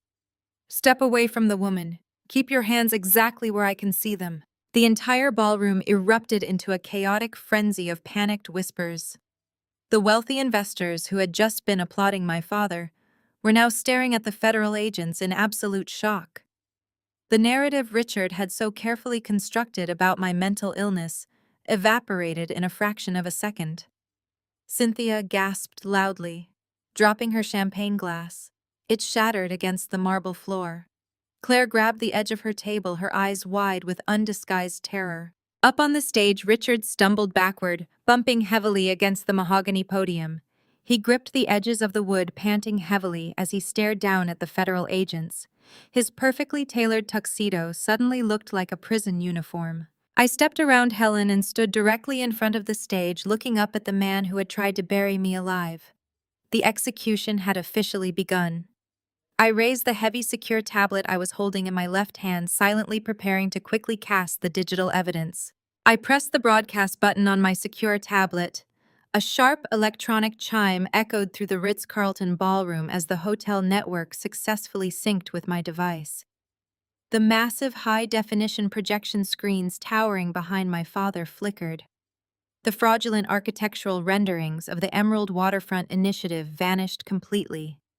In their place, a stark, highly detailed financial dossier illuminated the room in sharp white and red graphics. I had deliberately designed the presentation to be easily understood by anyone with a basic checking account, let alone a room full of seasoned banking executives. My father spun around, staring up at the 50-foot screens. His jaw dropped. Displayed for every single billionaire and socialite to see were the certified server logs from Jamal's fake real estate office, cross-referenced directly with the background check requests from my potential employers. I stepped up to the edge of the stage, my voice carrying clearly through the dead-silent room without the need for a microphone. My father just told you that I am suffering from severe mental illness and living on the streets by choice, I declared, looking directly at the front row of elite investors. He forgot to mention the part where he and my brother-in-law systematically orchestrated a federal wire fraud campaign to completely destroy my career. I tapped my tablet again. A clear, crisp audio file began playing through the massive ballroom's surround sound speakers. It was the exact recording I had captured yesterday afternoon. Jamal's arrogant voice boomed over the high-end audio system, impersonating a human resources director and falsely claiming I was terminated for severe financial embezzlement. The crowd gasped in unison. The wealthy patrons, local politicians, and prominent hospital administrators stared at Jamal in absolute horror. Jamal was now shrinking back against the front VIP table, sweating profusely under the harsh, unyielding glare of the federal agents. That phone call crossed state lines, I explained coldly to the stunned audience. That makes it a federal felony. My parents purposefully fabricated a criminal record to ensure I failed 15 consecutive job interviews. They deliberately starved me out. They forced me to sleep in a freezing car through the winter. They wanted to break me psychologically so I would surrender everything I owned to them. Richard grabbed the mahogany podium, his face contorted in a mixture of panic and fury. "Turn those screens off right now," he shouted into the microphone, his voice cracking wildly. "She hacked the system. This is a cyber attack. Someone shut off the power to the stage." But nobody moved. The hotel audiovisual staff had been locked out of the network by my override protocols. The investors in the crowd were not looking at my father with respect anymore. They were looking at him with intense, scrutinizing suspicion. The facade of the benevolent, wealthy patriarch was completely shattering right in front of his eyes. I walked slowly away from the stage and approached the central VIP table, where my mother Cynthia was sitting. She was clutching her diamond necklace, her breathing shallow and rapid. Several prominent socialites sitting directly next to her physically moved their chairs away, instinctively treating her like a toxic, contagious liability. I pulled a thick stack of printed text messages and verified bank statements from the inner pocket of my emerald suit. I dropped the heavy stack directly onto her gold-rimmed dinner plate. The sudden thud made her flinch violently. "Those are the extortion texts my father sent me," I said, keeping my posture completely rigid and my tone utterly merciless. I made sure her wealthy friends sitting at the adjacent tables could hear every single word I said. He explicitly promised to stop ruining my life and correct the fake background checks if I signed over my $10 million trust fund to his management. He needed my money because your entire lifestyle is a complete financial lie. "You are absolutely broke, Mom," Cynthia gasped, her hands trembling as she stared at the documents resting on her expensive porcelain plate. "You ungrateful wretch," Cynthia hissed, dropping her volume so only the front tables could hear. "We gave you everything. We built this family name. You are ruining our reputation over a petty misunderstanding." "A misunderstanding?" I asked, raising my voice so the entire ballroom could hear my response. "Is it a misunderstanding that Richard leveraged his entire commercial real estate portfolio with variable rate bridge loans? Is it a misunderstanding that he is over-leveraged by $8 million and facing imminent foreclosure on the Mercer Island estate?" I tapped my tablet once more. The screens behind the stage instantly switched to display my parents' heavily redacted financial disclosure forms alongside the actual unedited banking records Helen and I had legally subpoenaed. I highlighted the massive discrepancies in bright yellow. My father filed a petition for a conservatorship over me this week, claiming I was destitute and insane, I announced to the silent captive audience. To secure that hearing, he submitted these exact financial forms to a state judge. He claimed a net worth of $40 million. The real documents on the right show he is insolvent. My father is committing massive perjury to a judge to steal his own daughter's inheritance. The reaction from the crowd was instantaneous and devastating. The banking executives in the front row, the very men Richard had been drinking champagne with just 10 minutes ago, began whispering furiously to their associates. They were calculating their own institutional exposure to Richard's toxic debt. The socialites who regularly attended Cynthia's lavish country club luncheons were staring at her with unabashed disgust. In the elite circles of Seattle society, running out of money was a tragedy, but faking wealth and scamming your own peers was an unforgivable sin. Their social standing was completely, irreversibly ruined. They were officially pariahs. Richard gripped the microphone, his chest heaving as he stared out at his ruined empire. He looked back at me. I held his terrified gaze for only a second before turning my back on him completely. He was a defeated man. My attention shifted to the golden couple sitting frozen at the VIP table. Claire and Jamal were practically pressed against their chairs. Jamal was sweating so profusely that the collar of his custom Italian suit was stained dark. He knew exactly what was coming next. I walked deliberately toward their side of the ballroom. The wealthy investors parted for me again, creating a wide, clear path. I raised my tablet and addressed the entire room. My father just asked you all to invest $50,000 each into the Emerald Waterfront Initiative, I announced, projecting my voice so it bounced off the crystal chandeliers. He told you that my brother-in-law Jamal is a brilliant real estate visionary who is leading this philanthropic project. But before you write those checks, you should probably know who you are actually giving your money to. I tapped the broadcast button. The projection screens behind the stage flickered again.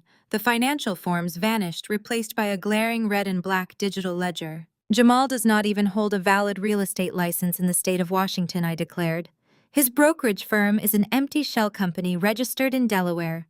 He has not sold a single piece of property in 4 years. He is using this charitable foundation tonight to collect tax-free donations from all of you, which he plans to funnel directly into an offshore account. Jamal shot up from his chair. That is a complete fabrication, he shouted, pointing a shaking finger at me. She is forging these documents. Do not listen to a word she says. Agent Miller stepped forward, placing his hand firmly on his duty belt. Sit back down, sir, the federal agent commanded. That is a direct order. Jamal swallowed hard and sank back into his chair, his eyes darting frantically toward the ballroom exits. He saw the undercover agents blocking the doors. He was entirely trapped. I looked at the investors in the crowd. Many of them had already pulled out their phones, likely messaging their bank managers to cancel any pending transfers to my family's foundation. I tapped my screen again. The visual shifted to a detailed, highly magnified tracking map of my father's corporate emergency reserve account. Jamal is not just trying to steal from you, I continued, pacing slowly in front of the table. He is already stealing from his own family.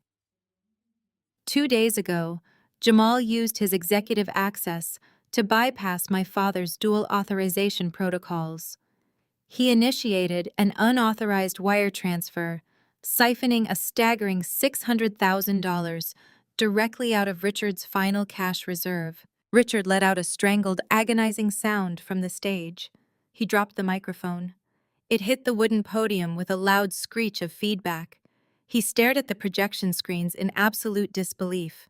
He had been so entirely focused on destroying my life and stealing my trust fund that he had completely missed the parasite draining his own accounts.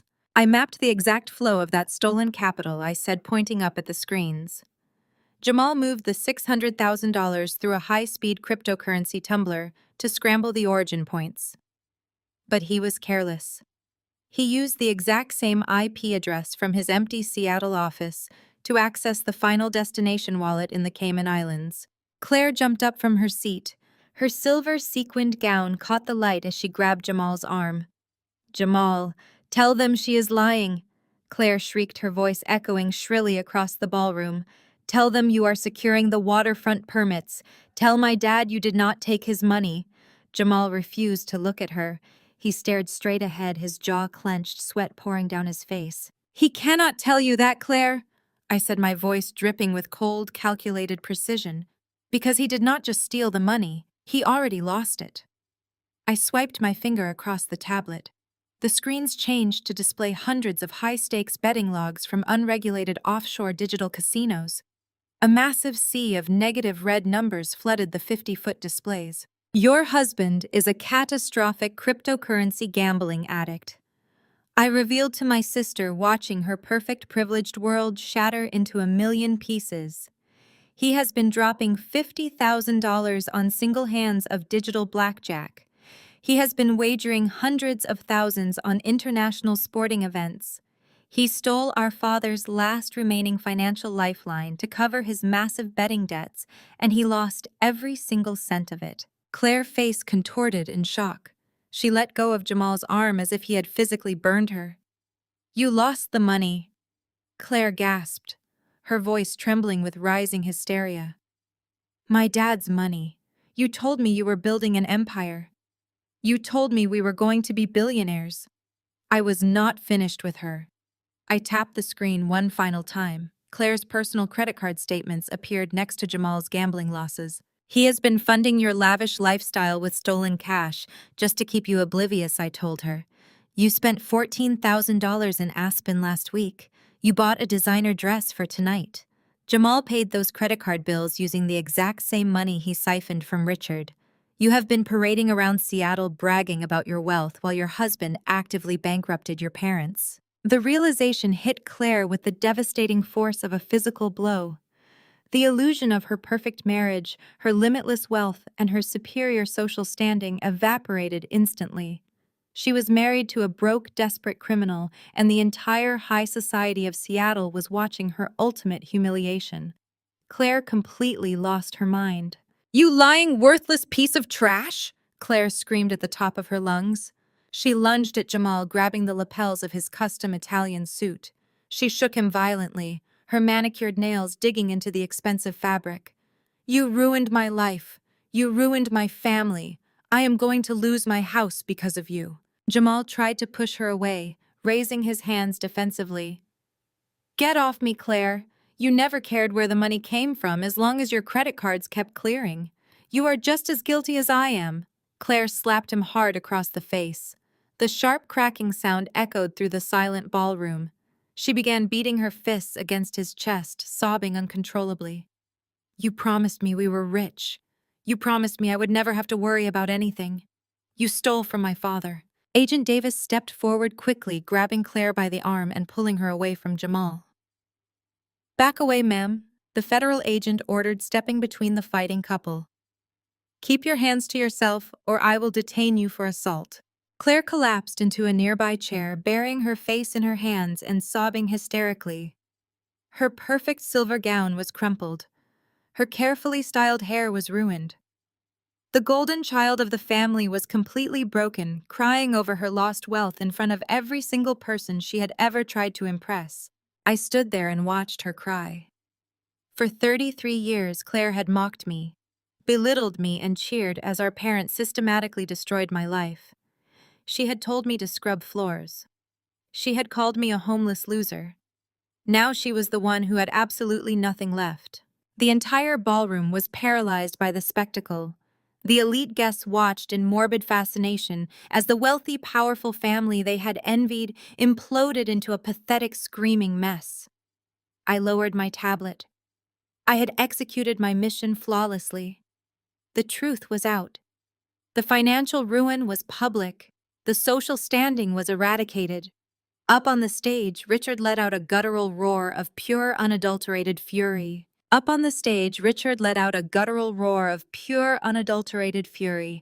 He gripped the heavy wooden podium and hurled it sideways. It crashed off the elevated platform and shattered against the marble floor, sending a sharp echo through the paralyzed ballroom. The microphone shrieked with a burst of harsh static before dying completely. He was not looking at Jamal, the man who had just stolen his last $600,000. He was not looking at his weeping golden child Claire. He was staring directly at me, his face turning a dangerous shade of crimson.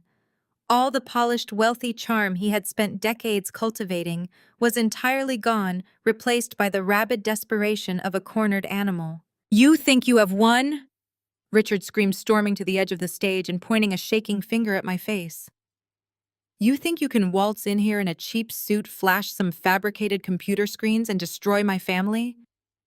You are nothing, Nora. You are a homeless, delusional outcast. I am still the patriarch of this family. I still control the narrative. And I will make absolutely sure you never see a single dime of that trust fund." I stood my ground, my posture perfectly rigid. I did not flinch. "Go ahead, Dad," I said, raising my voice so it carried clearly to the back rows of the astonished audience. "Tell everyone your grand plan." "I am officially disinheriting you," Richard roared, spit flying from his lips. "You hear me? You are completely cut off. I am going to push that conservatorship through the state court by Friday. I am going to lock you in a padded room where you belong. You think these federal agents care about you. Once they leave, you are back to sleeping in your freezing car. You get nothing from me. You get nothing from this family. You are dead to me." The sheer volume of his hatred made a few of the wealthy investors step back in physical shock. My mother Cynthia was openly weeping at her table, completely unable to control the collapse of her high society empire. I let his screaming fade into the vast glittering expanse of the Ritz-Carlton ballroom. I waited until the silence returned heavy and suffocating. Then I smiled. It was a cold, surgical smile. "You cannot disinherit me from assets you do not actually own," I replied evenly. "And you are fundamentally misunderstanding the legal structure of our grandmother estate." Helen stepped forward, standing shoulder to shoulder with me. She unbuttoned her camel-hair trench coat and pulled a thick official legal document from her inner pocket. It bore the heavy embossed seal of the Washington State Supreme Court. "As the sole executor of your late mother estate," Helen announced, projecting her authoritative voice across the room, "I am required to inform you of a specific legal trigger embedded deep within the trust documents. A trigger you have just actively pulled." Richard blinked, his chest heaving. "What are you talking about?" "I read that will 10 years ago. It just holds $10 million until her 35th birthday. That is all it says." "You read the summary provided to the beneficiaries," Helen corrected sharply. "You did not read the sealed executive addendum. Your mother knew exactly what kind of man she raised. She knew you were a financial predator who would eventually view Nora not as a daughter, but as a heavily funded target. So she instructed me to draft a highly specific felony trigger clause." I took the document from Helen's hands and held it up for my father to see.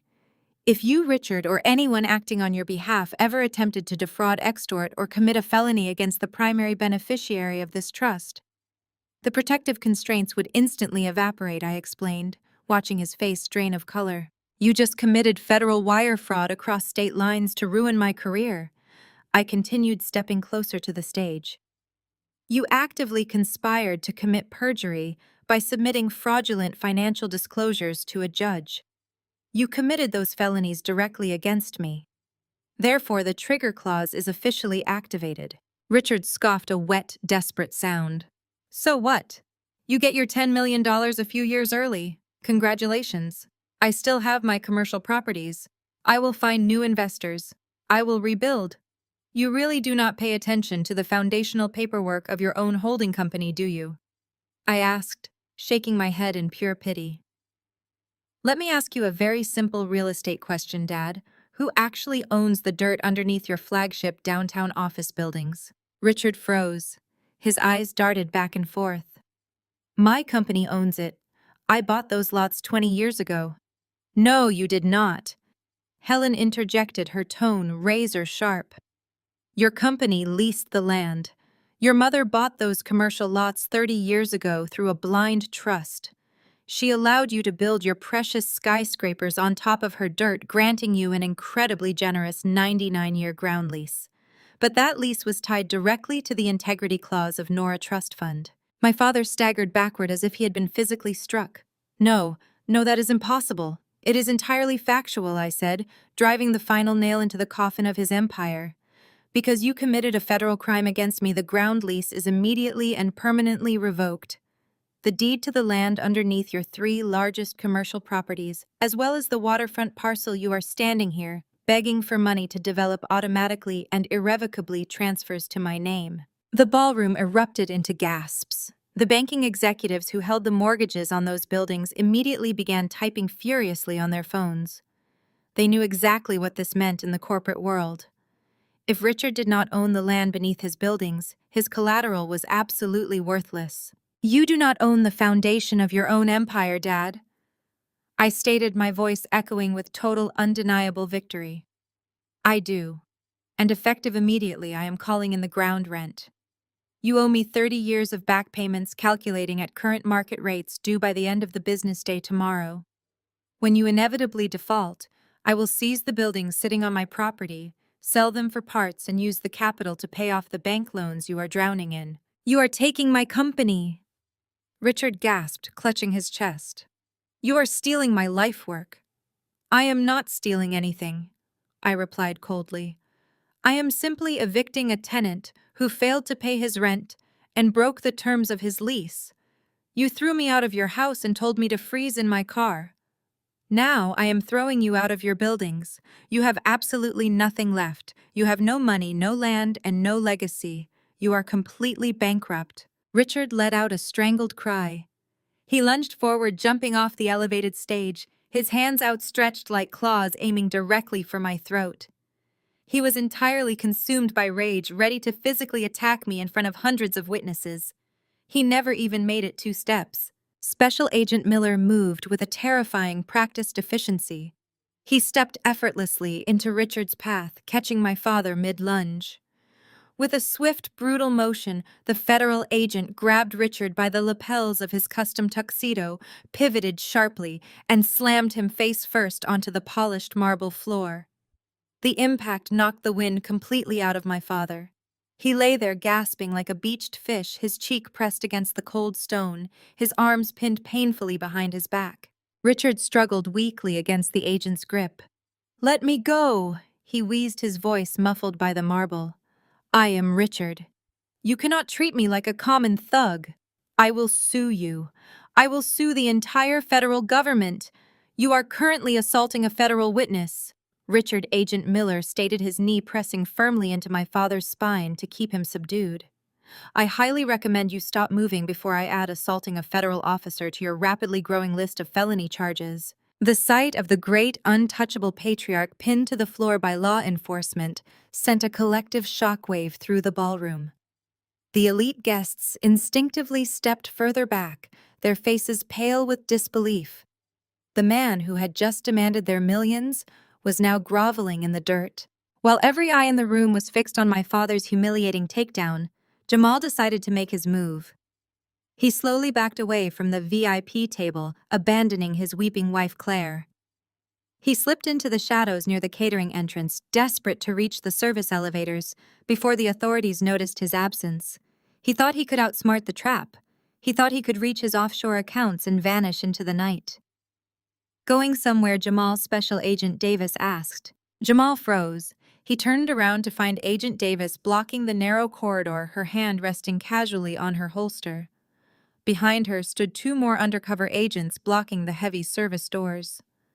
"I was just going to the restroom," Jamal stammered, raising his hands defensively. His arrogant swagger was completely gone. "I do not have anything to do with whatever Richard is involved in. I am just a real estate broker. I am innocent." "You are a flight risk," Agent Davis corrected sharply. "Jamal, you are under arrest for federal wire fraud, interstate telecommunications fraud, and international money laundering. You have the right to remain silent. I strongly suggest you use it, considering we already have your audio confession and the digital keys to your Cayman Islands wallets." Jamal panicked. He shoved violently past a startled waiter, sending a tray of champagne glasses crashing to the floor in a shower of crystal shards and expensive alcohol. He sprinted toward the main lobby doors, his heavy footsteps echoing loudly. "Take him!" Agent Miller shouted from the center of the room. The undercover agents positioned at the main exits surged forward. They tackled Jamal just inches from the brass doors. The massive man hit the floor hard, sliding across the marble until he crashed into the base of a decorative pillar. The agents swarmed him immediately. The sharp metallic click of heavy steel handcuffs echoing through the silent ballroom was the most beautiful sound I had ever heard in my entire life. They hauled Jamal roughly to his feet. His custom Italian suit was torn and stained with spilled champagne. He looked exactly like the desperate, pathetic criminal he truly was. Claire watched her husband being dragged away by federal agents. She did not run to him. She did not defend him. Instead, she scrambled backward, clutching her silver sequined gown, as if his criminality might physically rub off on her. I had no idea, Claire screamed hysterically, looking around at the disgusted faces of the wealthy investors. I did not know he was stealing. I did not know about the gambling. You have to believe me. I am a victim here. He lied to me. Nobody offered her an ounce of sympathy. The socialites she had desperately tried to impress simply turned their backs on her. They recognized the toxic reality of her situation. She was penniless, married to a federal inmate, and complicit in a massive fraud scheme. Her social standing evaporated into thin air. My mother, Cynthia, tried a different tactic. She slowly stood up from the VIP table, smoothing down her designer dress, and attempted to quietly walk toward the coat check. She wanted to slip away into the night, pretending this horrific scene had nothing to do with her. "Not so fast," Cynthia Helen called out, stepping into her path. Helen reached into her leather briefcase and pulled out 2 thick manila envelopes. She handed one to Agent Miller, who had finally allowed my father to sit up on his knees. Helen walked over to my mother and shoved the second envelope directly into Cynthia's chest. "What is this?" Cynthia asked, her voice trembling as she clutched the heavy envelope. "I have not done anything wrong. I am just a housewife." "You are a highly active co-conspirator," Helen corrected, her voice dripping with absolute contempt. "You knowingly used commingled corporate funds to pay for your personal luxury expenses. You actively participated in hiding assets from federal bank auditors. That is a federal subpoena, Cynthia. You are legally required to appear in federal court next Tuesday to answer to charges of financial conspiracy and forging corporate documents." Agent Miller dropped his envelope directly into Richard's lap. "Richard, you are also being served. You are facing multiple federal indictments for perjury, mortgage fraud, and wire fraud. Your passports have been officially flagged and revoked. Your corporate and personal bank accounts were frozen by a federal judge exactly 20 minutes ago. You cannot access a single dime. You cannot leave the state of Washington. You are entirely grounded." Richard stared blankly at the manila envelope in his lap. The patriarch of the family, the man who had demanded total obedience and ruled with an iron fist, was reduced to a shivering broken shell. He looked up at me, his eyes wide with a horrific realization. He finally understood that I had not just defeated him. I had completely eradicated his existence. The wealthy investors in the ballroom did not wait around to offer their condolences. They saw the federal subpoenas. They saw the handcuffs. They recognized a sinking ship. A mass exodus began. The billionaires, the politicians, and the banking executives turned their backs on my family and marched straight toward the exits. They tossed their event programs onto the floor. They abandoned their half-eaten dinners. They pulled out their cell phones and immediately began calling their risk management teams, eager to sever any and all ties with Richard's holding company before the market opened on Monday morning. "Wait," Richard pleaded weakly from the floor, reaching out a trembling hand toward the retreating backs of his former friends. "Please, you know me. We can fix this. I just need a bridge loan. I just need a little more time." Nobody looked back. Nobody offered him a hand. They treated him exactly the way he had treated me when I was freezing in my car. They stepped right over him and walked out the door. The massive ballroom, previously filled with laughter and the clinking of crystal glasses, was rapidly emptying. The opulent charity gala had transformed into a spectacular graveyard for their empire. I stood in the center of the room, my emerald suit immaculate, my posture unbroken. I watched the federal agents march Jamal out the main doors. I watched Cynthia collapse into a chair, weeping uncontrollably over her ruined social life.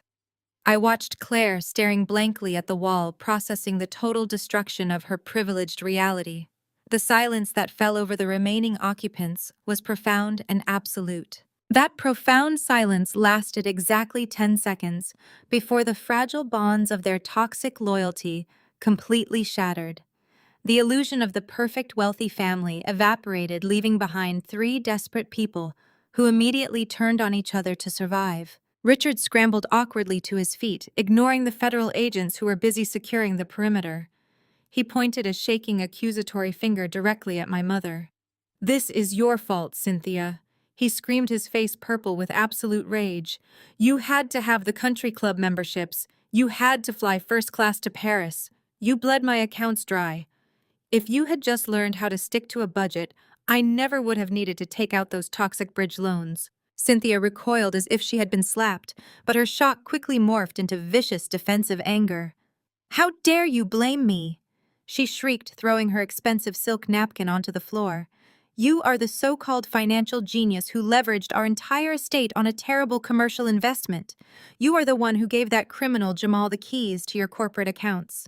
You brought that parasite into this family. Do not you dare talk about my husband!" Claire sobbed hysterically from her chair, jumping into the fray. "Jamal was trying to save us. He was making real money until Dad ruined everything with his stupid bankruptcy. You both lied to me. You told me we were safe.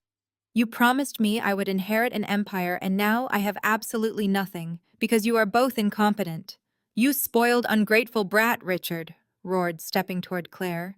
"We funded your entire pathetic, lazy existence." The three of them stood in the center of the ruined gala, screaming vicious insults, airing decades of repressed resentment and bitter truths. They did not care that the federal agents were watching. They did not care that the hotel staff were recording the entire meltdown on their phones. They were viciously tearing each other apart, fighting over the scraps of a fake empire that I had just legally seized. I stood there for a moment, watching the chaotic, miserable spectacle. I realized I did not feel an ounce of pity. I did not feel any lingering anger either.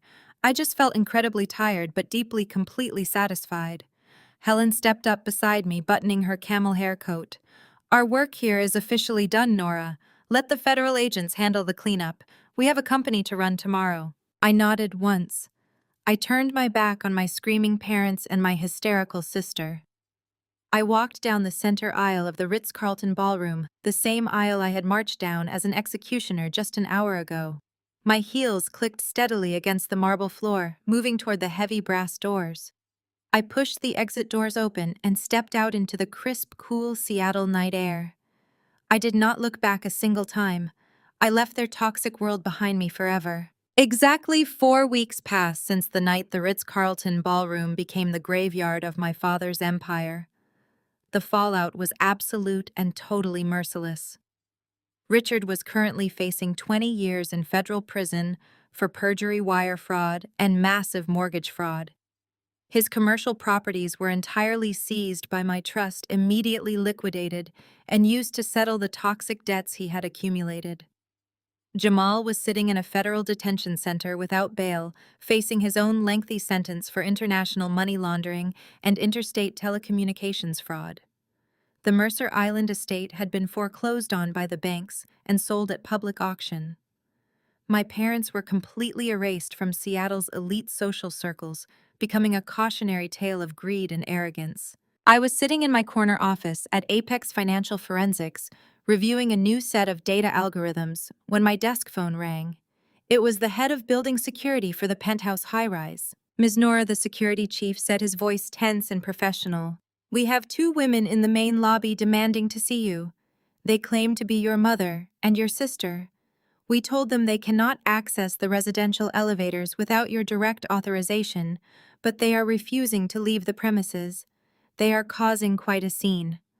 I set my coffee mug down on the polished glass desk, put them on the lobby video feed, and route the intercom to my office screen I instructed.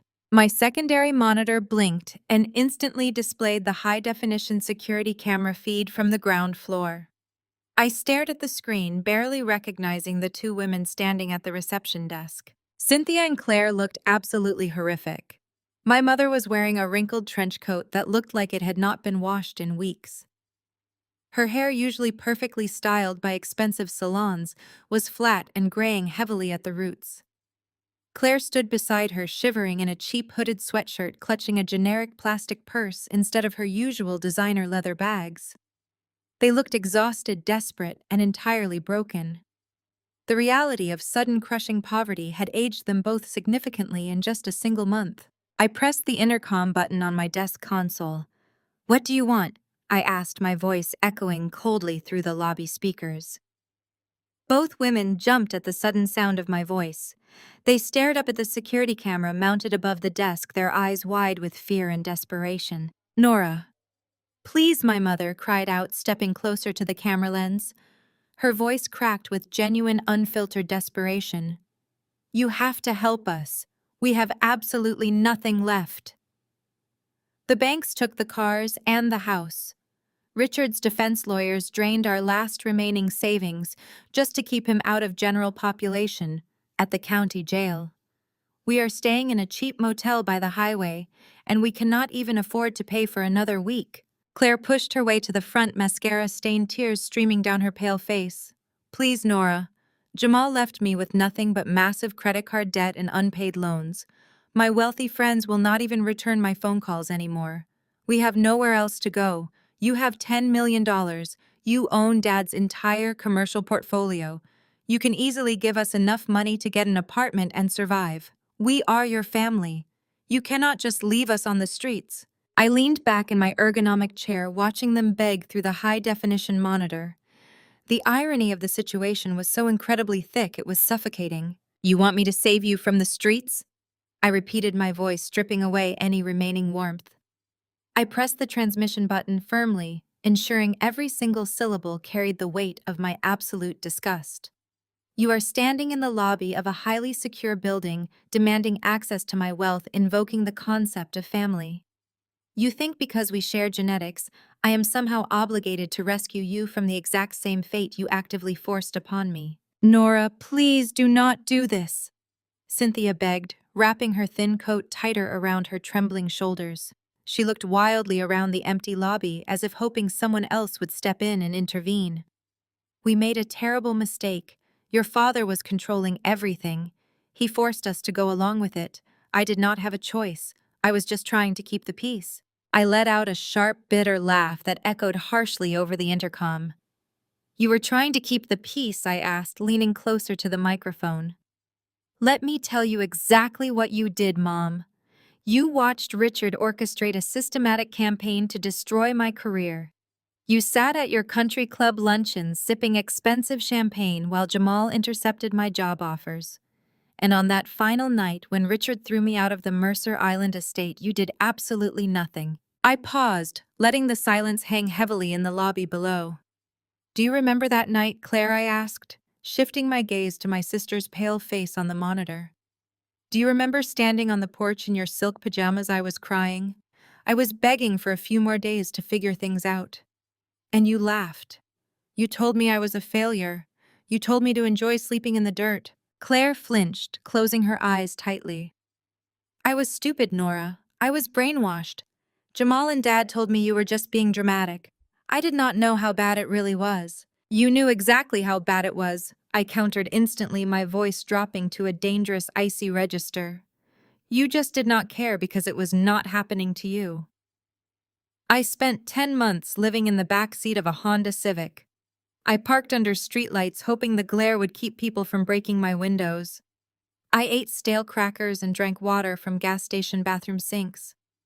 I woke up every single morning shivering so violently my teeth chipped. I nearly froze to death while you bought $14,000 dresses and organic dog food. You did not just ignore my suffering. You actively participated in it. You cheered for it. "Nora, we are starving!"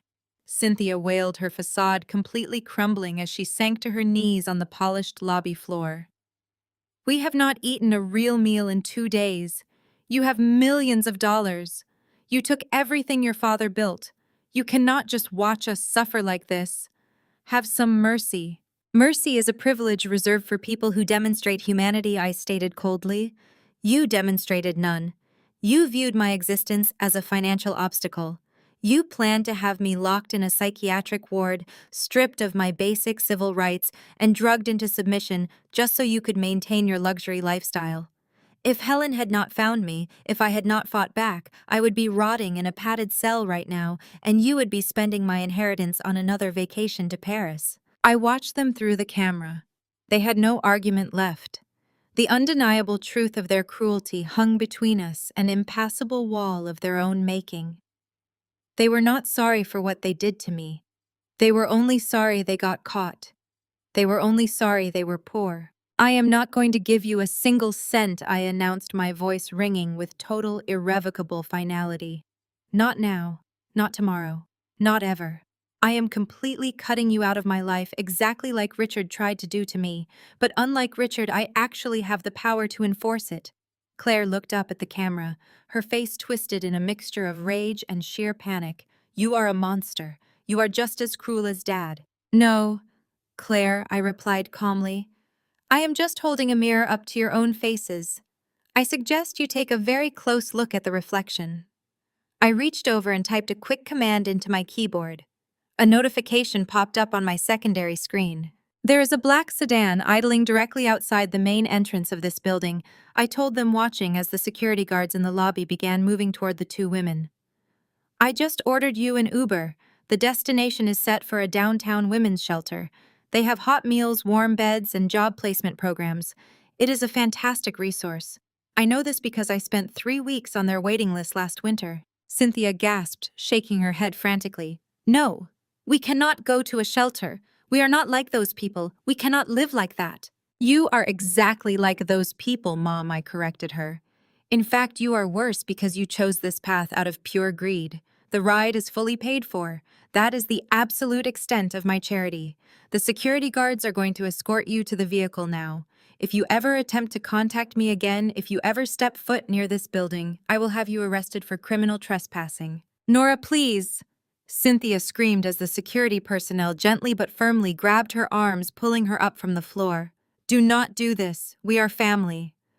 My family died 10 months ago, I said. Have a nice life. I reached out and slammed my finger down on the disconnect button. The audio feed cut instantly. The lobby plunged into silent motion on the monitor.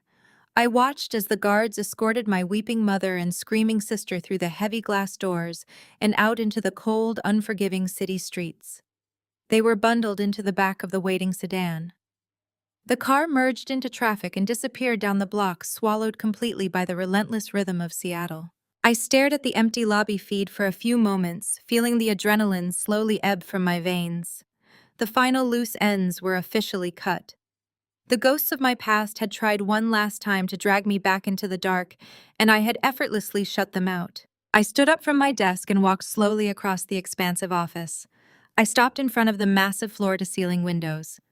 The sun was just beginning to set over the Puget Sound, casting a brilliant, fiery glow across the water and illuminating the towering skyscrapers of downtown Seattle. The city looked beautiful, vast, and entirely open. I placed my hand against the cool glass. I did not have to worry about the temperature dropping tonight. I did not have to worry about where my next meal was coming from. I did not have to fear the people who were supposed to love me.